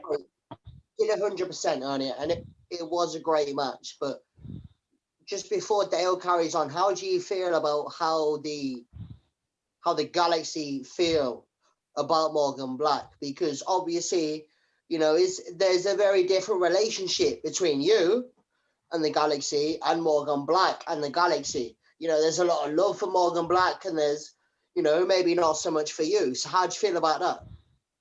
Yeah, I think it's pretty obvious. Morgan's a smart guy. He's a cool guy. And obviously, maybe he doesn't have as well a paid job or as well a paid donations into his campaign fund as I do. So it's easy to play the crowd to buy your merch because they're dumb, real dumb. And Morgan's very good at it. He plays smooth, he plays charismatic, and the crowd eat it up like the idiots they are. I think that his relationship with the Galaxy is all about him making sure that he looks good at all times, and it's got nothing to do with what these fans really think about pro wrestling. But so before we get into what we already do to end our show, I want to go into where you are now. You are, of course, the CPW Heavyweight Champion. I would like to go how you got to that point. Alex Yeah, with sure. tidings. Yeah. When you took advantage of the fact that you had came out as the general manager the show before, and you came out and you took advantage of an opportunity that you would obviously say that's what you are. You took advantage of an opportunity and oddball to take that championship away and become the new champion. What you got to say about that? Look, first of all, I think it's very disrespectful that you're just passing over the passing of our previous general manager, which was an absolute tragedy. And that I know a lot of the CPW Galaxy, if they have any heart, felt was an absolute tragedy and we're all sorely missing. But when I was announced in the will as the new general manager, I realized that this was a time for CPW to stop having joke champions, stop having champions who are here to entertain the crowd and have fun, show up to tag team matches drunk. And I don't think anybody is going to respect, as hard as he's worked, Oddball as the new CPW Heavyweight Championship when he just cashed it in out of nowhere against a weakened opponent. Not something that I'd do, obviously. So I just wanted to give him a challenge for his first match. And it just so happened that on that night, everyone else had already wrestled. That's it. Everyone else had already wrestled. So if I'm going to give Oddball a challenge and make sure that he's a worthy champion for the new My CPW, I needed to make sure he faced one of CPW's best, one of the Mount Rushmore, me, and he lost. So hang on a minute. I mean, let's skate over. You talking about turning up drunk to a match, because every time me and Eli have turned up drunk to a match, we've won that motherfucking match. But let's ignore that. But what I'm gonna say is, you're talking about being fair. My man's he's just come out. Why not give him a few days to relax, a few days to chill, and then challenge for that title? No, what you did was just jump straight in there like the snake you are and just jumped on it. You might be happy, Leighton, to have CPW be a disgrace for 3 days. I am not. I mean, I'm not trying to jump on anyone's bandwagon here, but then you're saying about giving him time, but did Oddball give Tommy any time? Yes. So, exactly. It can't be one rule for another and one for the other. Yeah, I know he had the golden ticket. And cash in any time. Oddball had that ticket, yeah? All that Alex Connors did was abuse his power as GM. You had a great match, Lee, between three great opponents. One of them deserved to be the CPW champion, but nobody wants to see Oddball as the CPW champion. He took advantage of an opportunity. I just asked him to step up to the level that the CPW heavyweight title deserves, and he couldn't. I will mention on this one. Sorry, Lee. Now, all I'm going to say is, all I can say is that now the CPW heavyweight champion is Alex Connors. I can't, as much as I disagree against it, I might not like how you went about it, but even still. And since then, it's been defended. It's been defended with honor. It's not been hot-shotted around. We've not had a joke champion who loses it immediately like Oddball did. I've kept it. I've defended it. I've won match after match since becoming that heavyweight champion, just like I was doing before. And that's what makes me not only a Mount Rushmore, but the most important person in CPW today.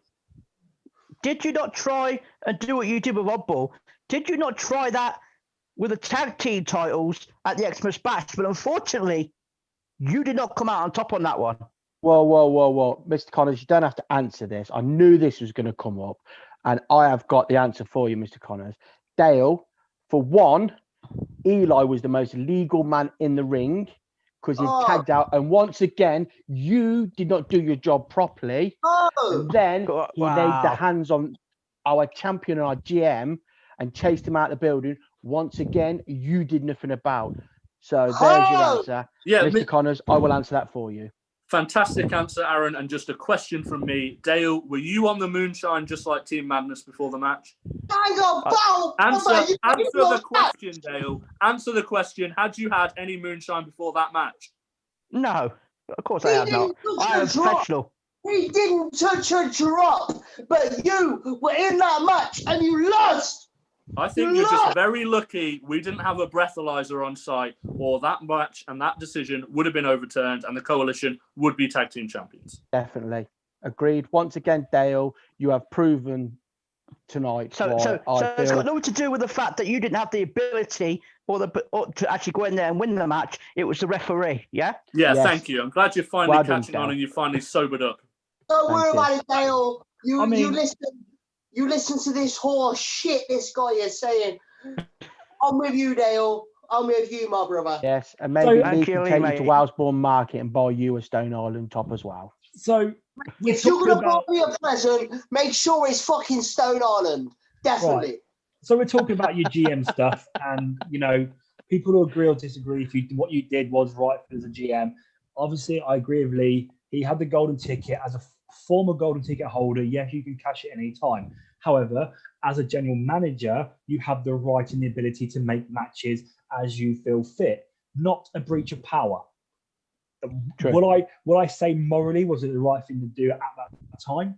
Probably not. But was it out of context as a manager to do that? No. So but obviously we're talking about general manager stuff, and also you are now a general manager. A lot of people have questions for the general manager or I've got points to one. make about general manager. Have you got one? Have you? I have got one. This one comes from the Natural Born Killer Morris, and he wants to know, GM, Mr. Connors, he wants to know when's his rematch clause? Where is it? He wants that rematch clause. Once again, obviously, I watched the match and Dale took his eye off the ball again. Of course, mate. Yeah, obviously.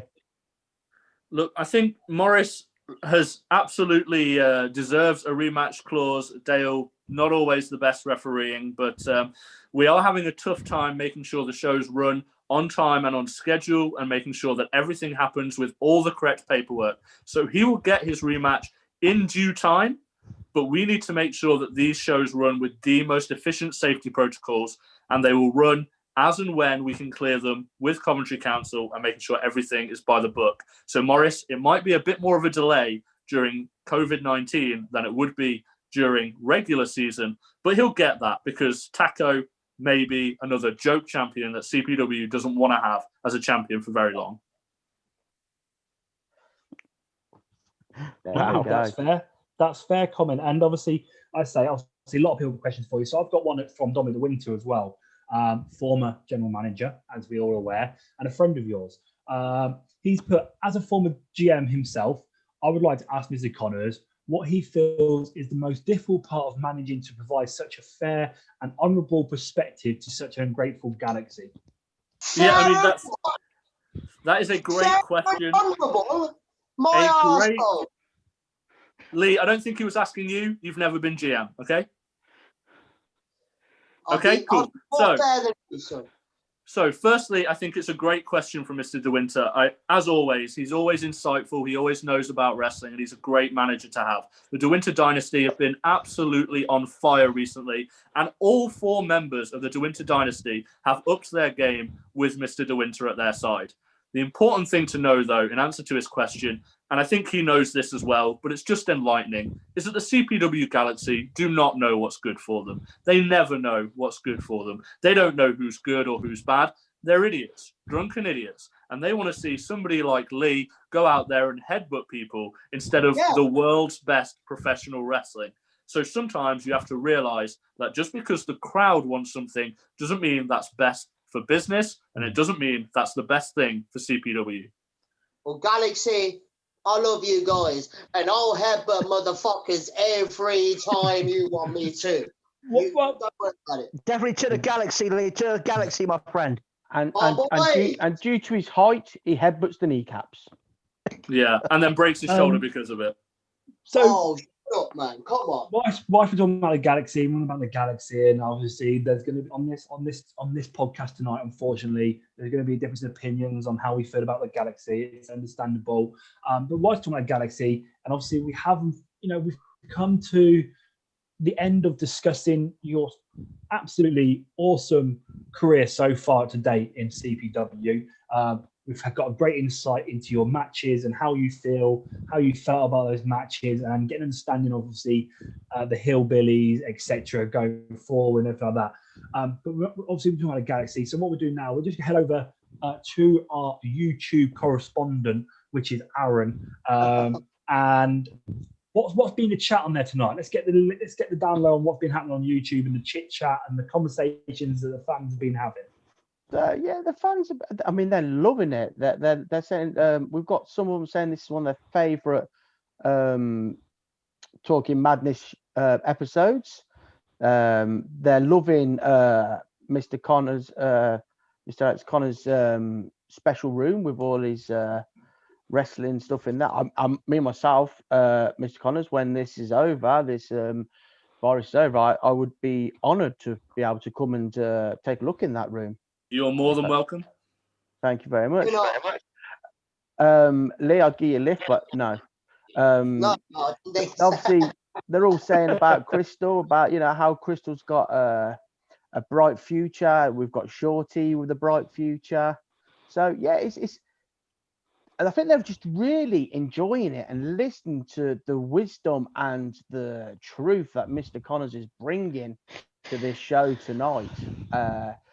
There's not many questions being asked, Nathan, for the pure simple is that Mr. Connors is answering them before they're asked, because that's how clever and genius this guy is. I mean, look, like I've said, look, the Galaxy might not like him. I don't like him. Everyone out there listening might not like him, but this man's clever. He knows what he's talking about in the wrestling industry. He knows where he's at, and whether you like it or not, you can learn something from listening to this guy. I mean, that's absolutely right, Lee. Because I mean, how many championships we've already spoken about tonight that he has won.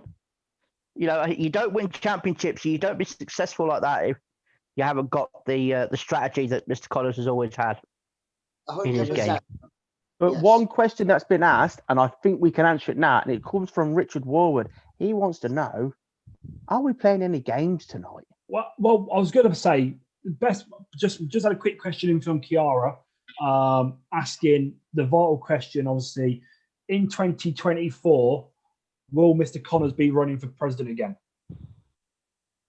After narrowly missing out this time, quite frankly being robbed, narrowly missing out this time, I think it's only fair that I give the American electorate a chance to finally have a respectful head of state, because they have had a run of jokes recently. They need to finally get behind a real quality candidate. And I think it's just only fair I give them the chance to do that after I only just lost this time, which I'm not even sure really counts, because there's a recount. The recount was stopped. I hear most of those recounted votes said Alex Connors on them.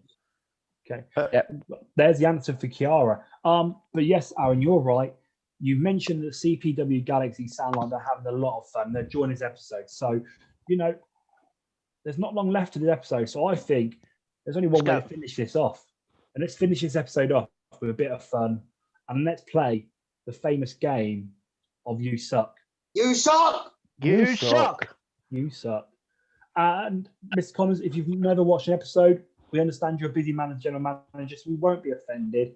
However, as a general manager, we would like to think that you would watch us and therefore may understand the game. But if you don't, our referee, before you judge, he actually referees this game very well.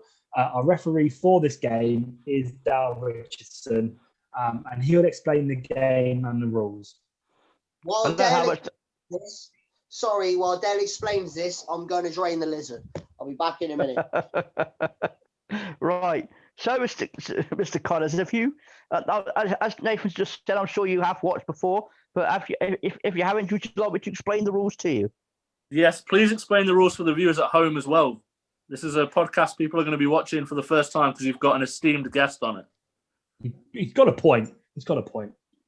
Well, okay. Well, let's do it. It's cool. It's basically a word association game. And what we do, we have you have to face each one of the Talking Madness hosts. So Nathan, Lee, and Aaron. And it's best of 3. You get 2 points for every round you win. Is that correct? Is that what we're doing? 2 points, yeah? Yeah, Dad, this is like 12th time we played this game. Come on, you know the rules. Yeah, I'm just confirming this information, just in case I get it wrong. Yes. 2 With the rest. I points. don't want to do that. Down, Dale. Right.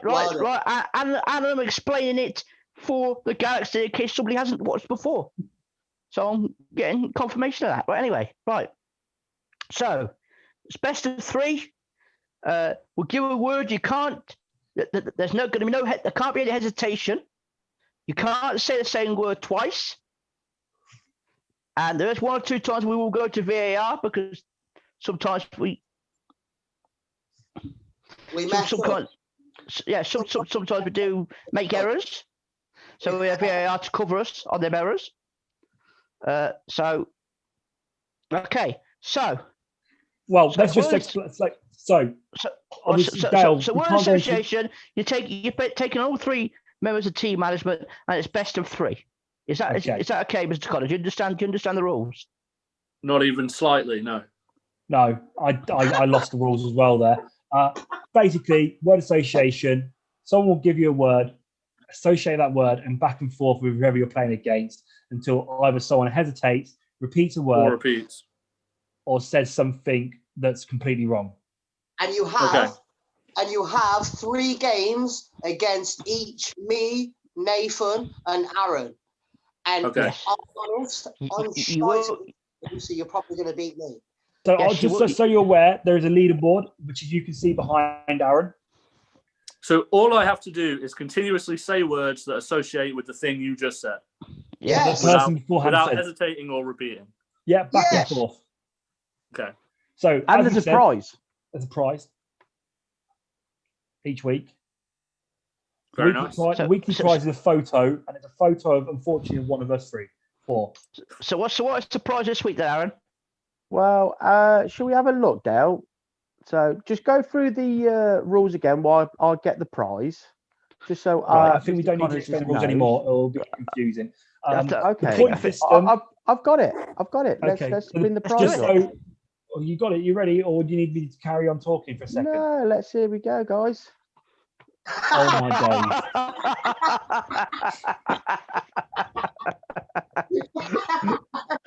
days! I was in better shape back then. I mean, I could see it blurring on one side because Aaron's making it weird.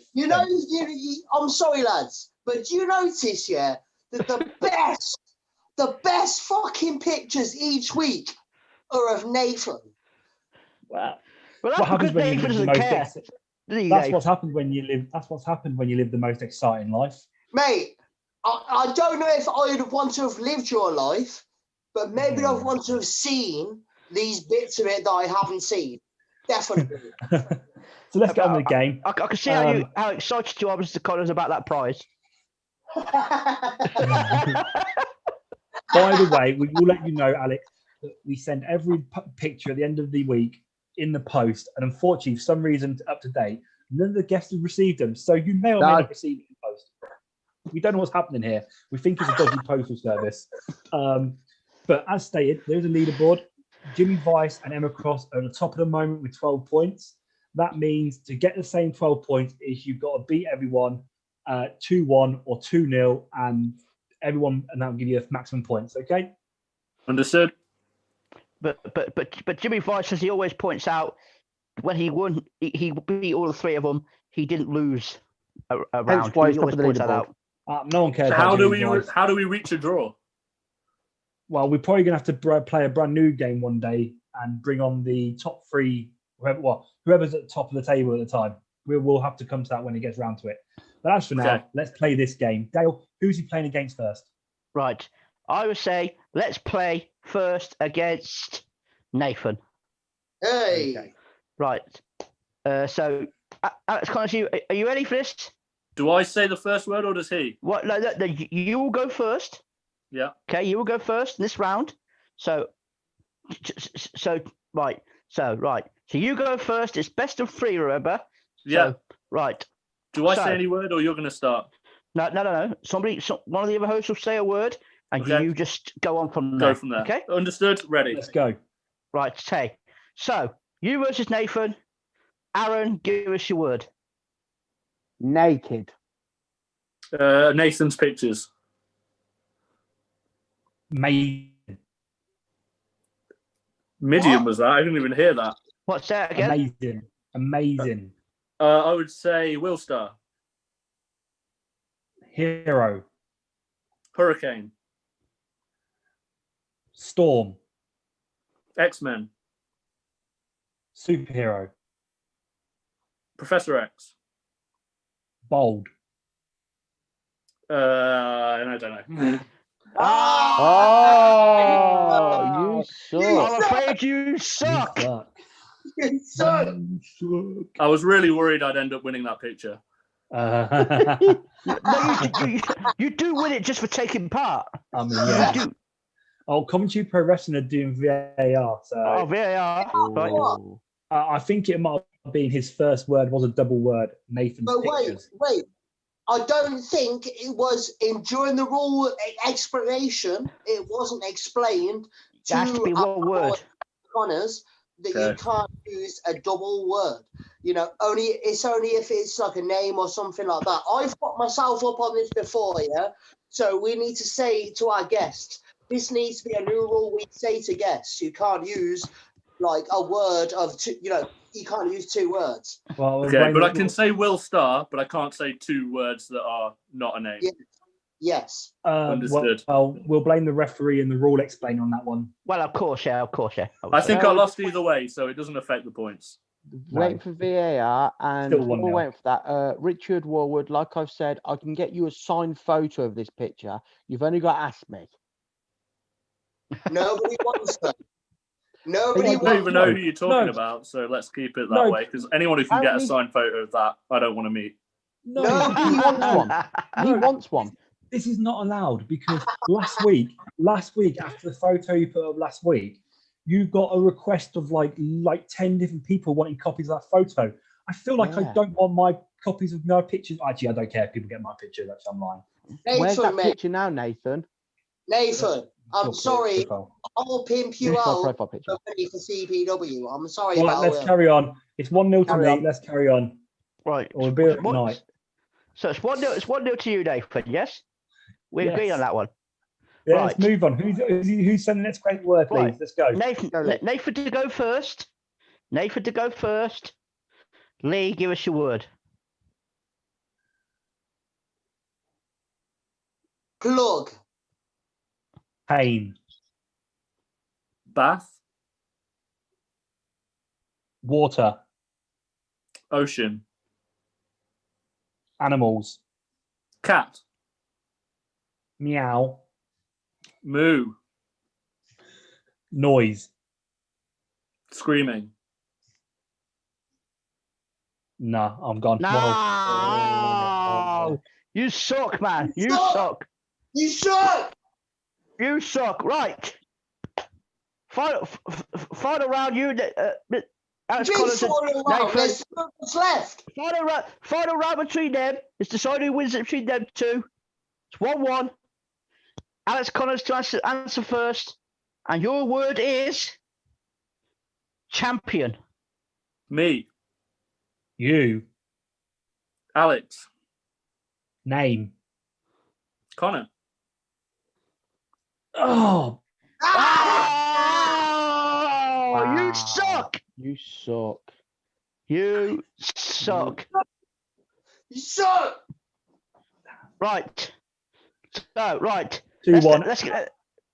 Well, it's 2-1 to Alex Connors. So, right. Let's get on with the next game. Alex, you're going to be playing Aaron. Okay.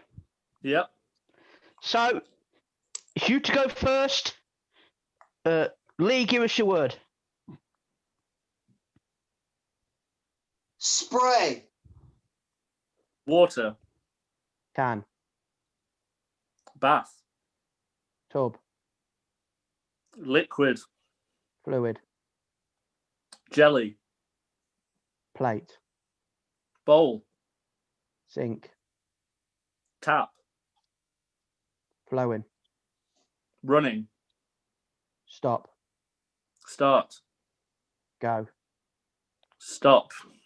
I've repeated. Oh, repeated word. I've repeated. Oh, You suck Yeah. on that occasion, my friend. right, you suck on that one.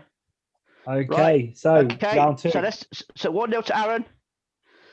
Aaron to go first. Nathan, give us your word. Chicken. Little. Stuart. Hot shot. Ginger. Ninja. Shadows. Hank Marvin. Starving. Food. Hot dogs. Oh, there's Carrots. 2 words. I'm out. No, hot dogs. No, hot dogs in No, there no, are no, product, no, but no, Aaron Hot was dogs is fine. Aaron was Hot dogs is fine. Aaron did go so that's definitely a point for you. So it's 1-1. Hesitation. When? Hesitation from Aaron after he said hot dogs. Shut I up. think hot dogs is fine. He went hot Okay. dogs, and I went, yeah, and I went carrots, and he went, I've said 2 words, and I went, Oh well, I don't know. VAR, please. Maybe VAR after that round, or we replay it. I don't know.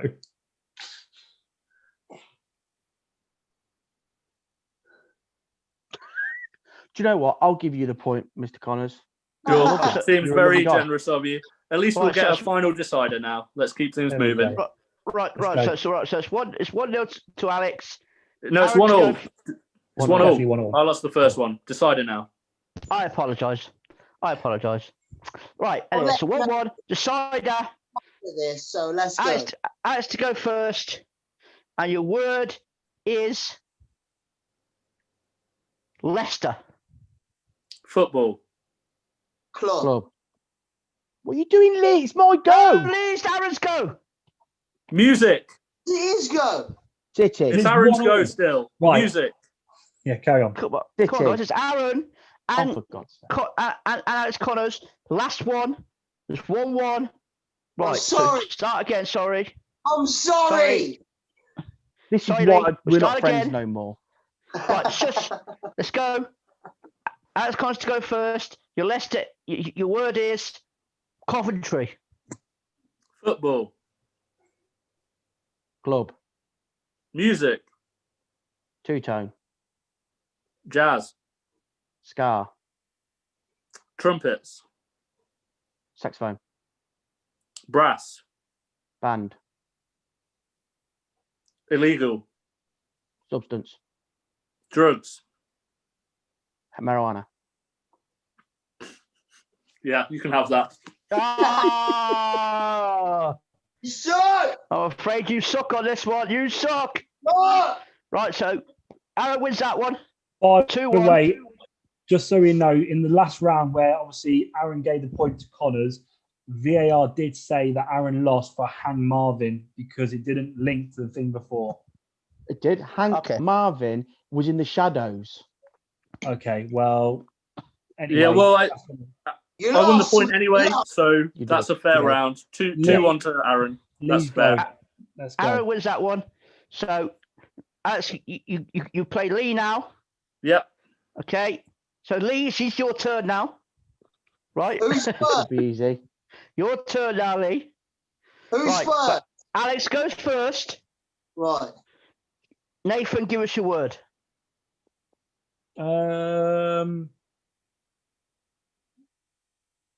Bacon. Pig.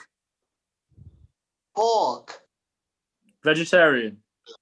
Meat. Ugly. Aaron. Ginger. Hair. Beard. Facial. You can have that as well. That's all yours. Oh, no. Giving it to Lee. You suck. You can't let Lee win. Oh, By the way, Lee's never won, I don't think, or has only ever won once. No, that's the second time. It's second time. it's only 1-0, Lee. Just chill out, mate. Chill out. It doesn't matter. Sometimes Happy dignity old- is more important than points.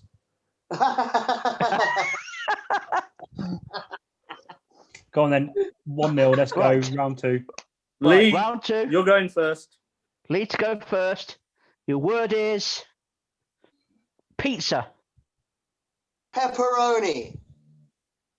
Crust. Cheese. Mozzarella. Cheddar. Red Leicester. That's 2 words. That's all yours.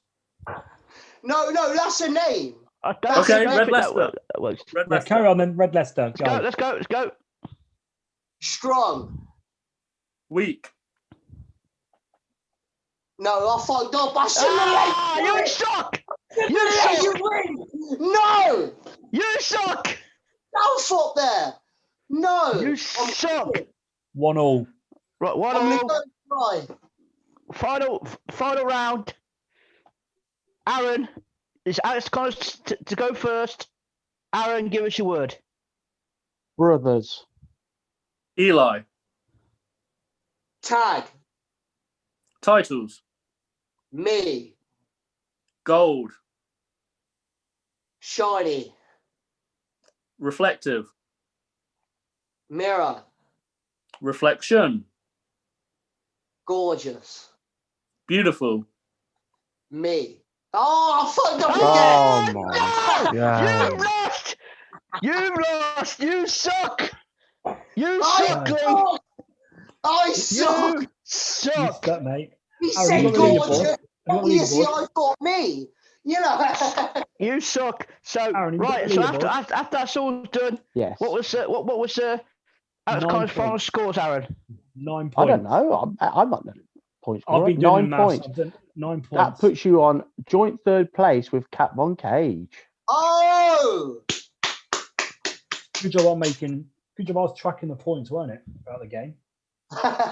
Which in That's theory someone's doing puts it, Nate, you mate. joint second, actually. Oh Yeah. yeah. Joint first and then joint second. Yeah, but you know. Yeah. Well, we hope you enjoyed that game, Alex. No, not at all. Right, Nathan, over to you, mate. Is it back to me? Is it? Yeah. Yeah. So, what an episode! Alex Connors has joined us with his presence. And what an episode it's been. We've learned a lot about you. We've discussed the things you like. We've got an insight into your amazing career. You partaked once again in our. Why is that picture of me butt naked again on your screen? My favourite one. No one wants to see Wait, that. what, naked? Oh no, man! Oh my goodness, man! So we've done a lot of discussion about you, and we've got to find out a lot about you as a person and yourself. And we obviously thank you for joining tonight. So before we end, we always like to our guests do something to close the show, a little closing message of themselves. What I want you to do tonight is I want you to summarise your CPW Career. to the people watching. If you would like to do that for me. Cool. Yeah. So, summarizing my CPW career is a journey of taking on new challenges that I never expected I'd be able to do and rising to new levels every single time. It's a journey of being able to hate the CPW galaxy more and more every single week and learn how truly awful they are. But most importantly, it's a journey of rising through the ranks by taking responsibility for having the best match on the show every week until I am the heavyweight champion. And now I am. Thank you. Can't argue with that. No, ladies and gentlemen. Not a lot you can say about that. Ladies and gentlemen, as I used to say on Top Gear, on that bombshell. Ladies and gentlemen, after all that, and thank you, Connors, for your amazing work tonight. This is Definitely. Before we stop, I just want to get a little chant going, and maybe this will become a thing for Coventry Pro Wrestling. No. I'm Cov Pro till I die. No, I'm Cov Pro till I die. No, Lee. you're on your own, That mate. was you. You know I am Cov Pro till But I what die. I can say is everyone on the YouTube, remember to keep watching, because after this, you will get to see that legendary match between Mr. Connors and Tom B in the Taker of Souls, where Mr. Connors sets fire to Tom B. And all I'm going to say is, look out for the special cameo. Don't give them spoilers. Hang on, Don't sorry, we're just going forget. back to what you were chanting. Was you chanting Coventry or Coventry Cov Pro. Cov Pro. Then I do Cov agree with Pro that till we chant. die. Oh, Cov Pro till we die. Till I die. I know I I know am. I am. I go. I am on Cov Pro till I die. Right, we're way out of sync on that one. We're Mr. aware. Connor, this is what happens when you As long as let they a know midget drink. The feeling. Right. So anyway, ladies and gentlemen, this has been tonight's episode of Talking Madness. We have been joined tonight by yours truly, the leader of the coalition. The coalition. What? I know. I'll start that again. Ladies and gentlemen, this has been Talking Madness tonight. We have been joined by yours truly, the leader of the coalition, your current CPW heavyweight champion, and he is your CPW general manager, Alex Connors. We thank him for joining us tonight. We thank you, Alex. boys and girls, and ladies and gentlemen, for watching us on YouTube live tonight. And remember, like Aaron said, Thank you, guys. Styles match will be live after this. Love Once you guys. again, we have been your hosts, Lee Simmons, Dal Richardson, Anna Azza, and yourself, Nathan Lewis. We are the Talking Madness crew. We are Coventry Pro until we die. Thank you and good night. Good Love night. you guys.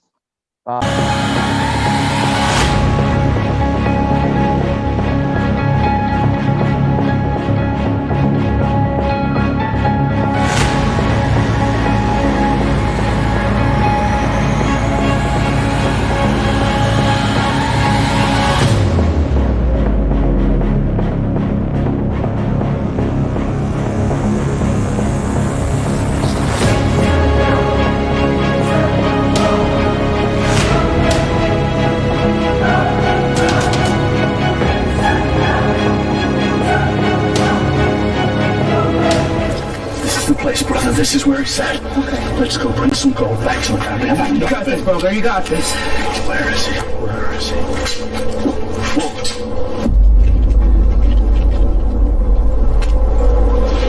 I would just check that out. Okay. Don't worry. 2 or more. We got this.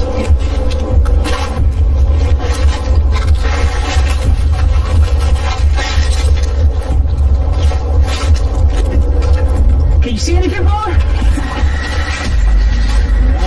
Nothing here. Nothing here, brother.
I'm not doing that anyway.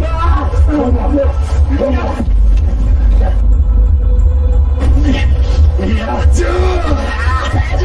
Love again, it took a war, right, dude? Come on, get in. Get, come on.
and better. Come on, bring him over. Bring him over. Oh, yes. Oh, Dr. Cage is so excited. Oh, enough now, stop. I'll stop when I say it. Stop, stop now. You're gonna kill him, stop. You're gonna kill him. Enough. Yeah. Oh, referee. Count 1,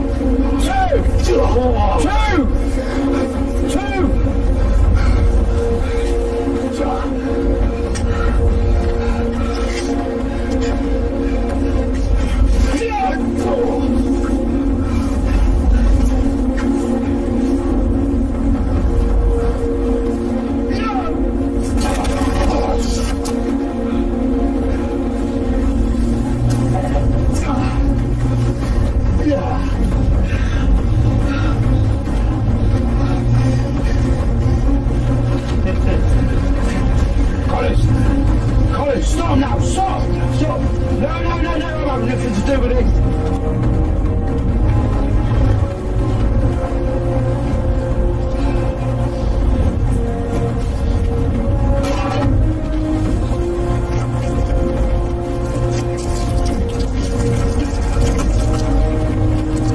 Vengeance shall be mine, and I will repay.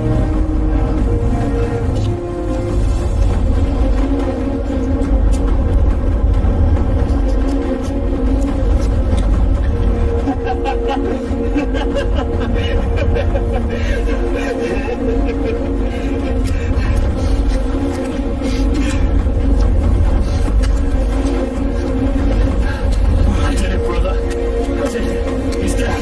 He's gone.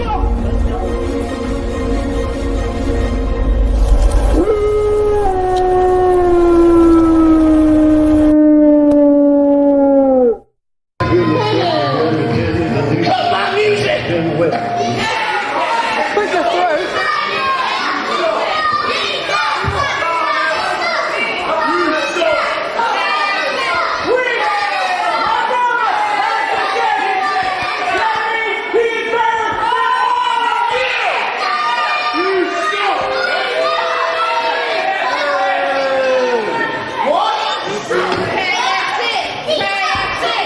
Now, if the people of Coventry could for 1 second show me some respect.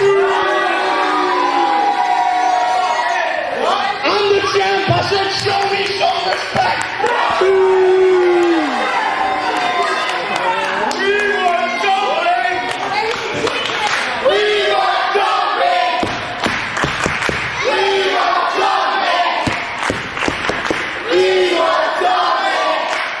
In case you weren't watching, you ain't ever getting Tomby again.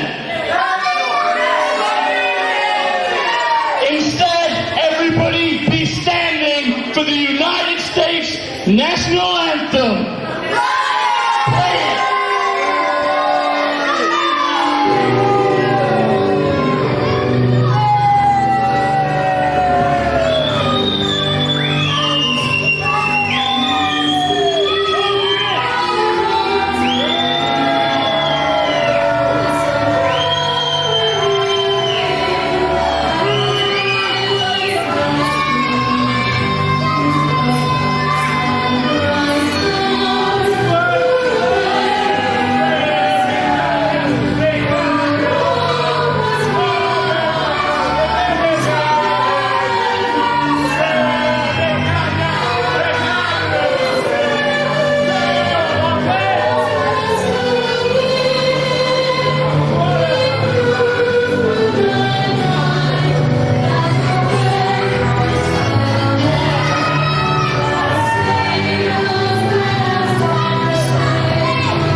Come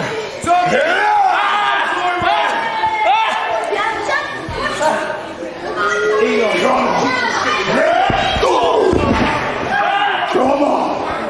You are kind to me! I will end you!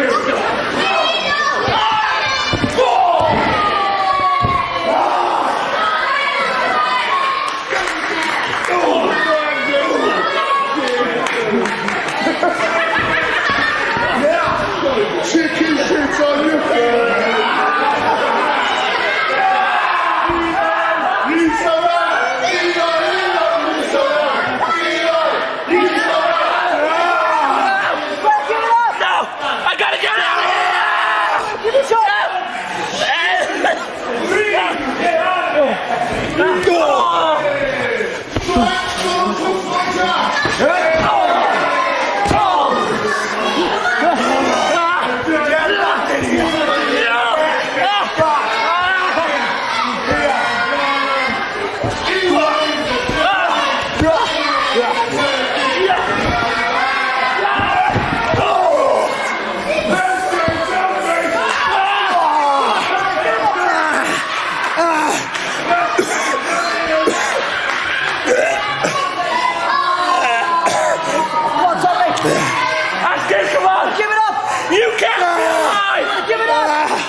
Ref, he's dead!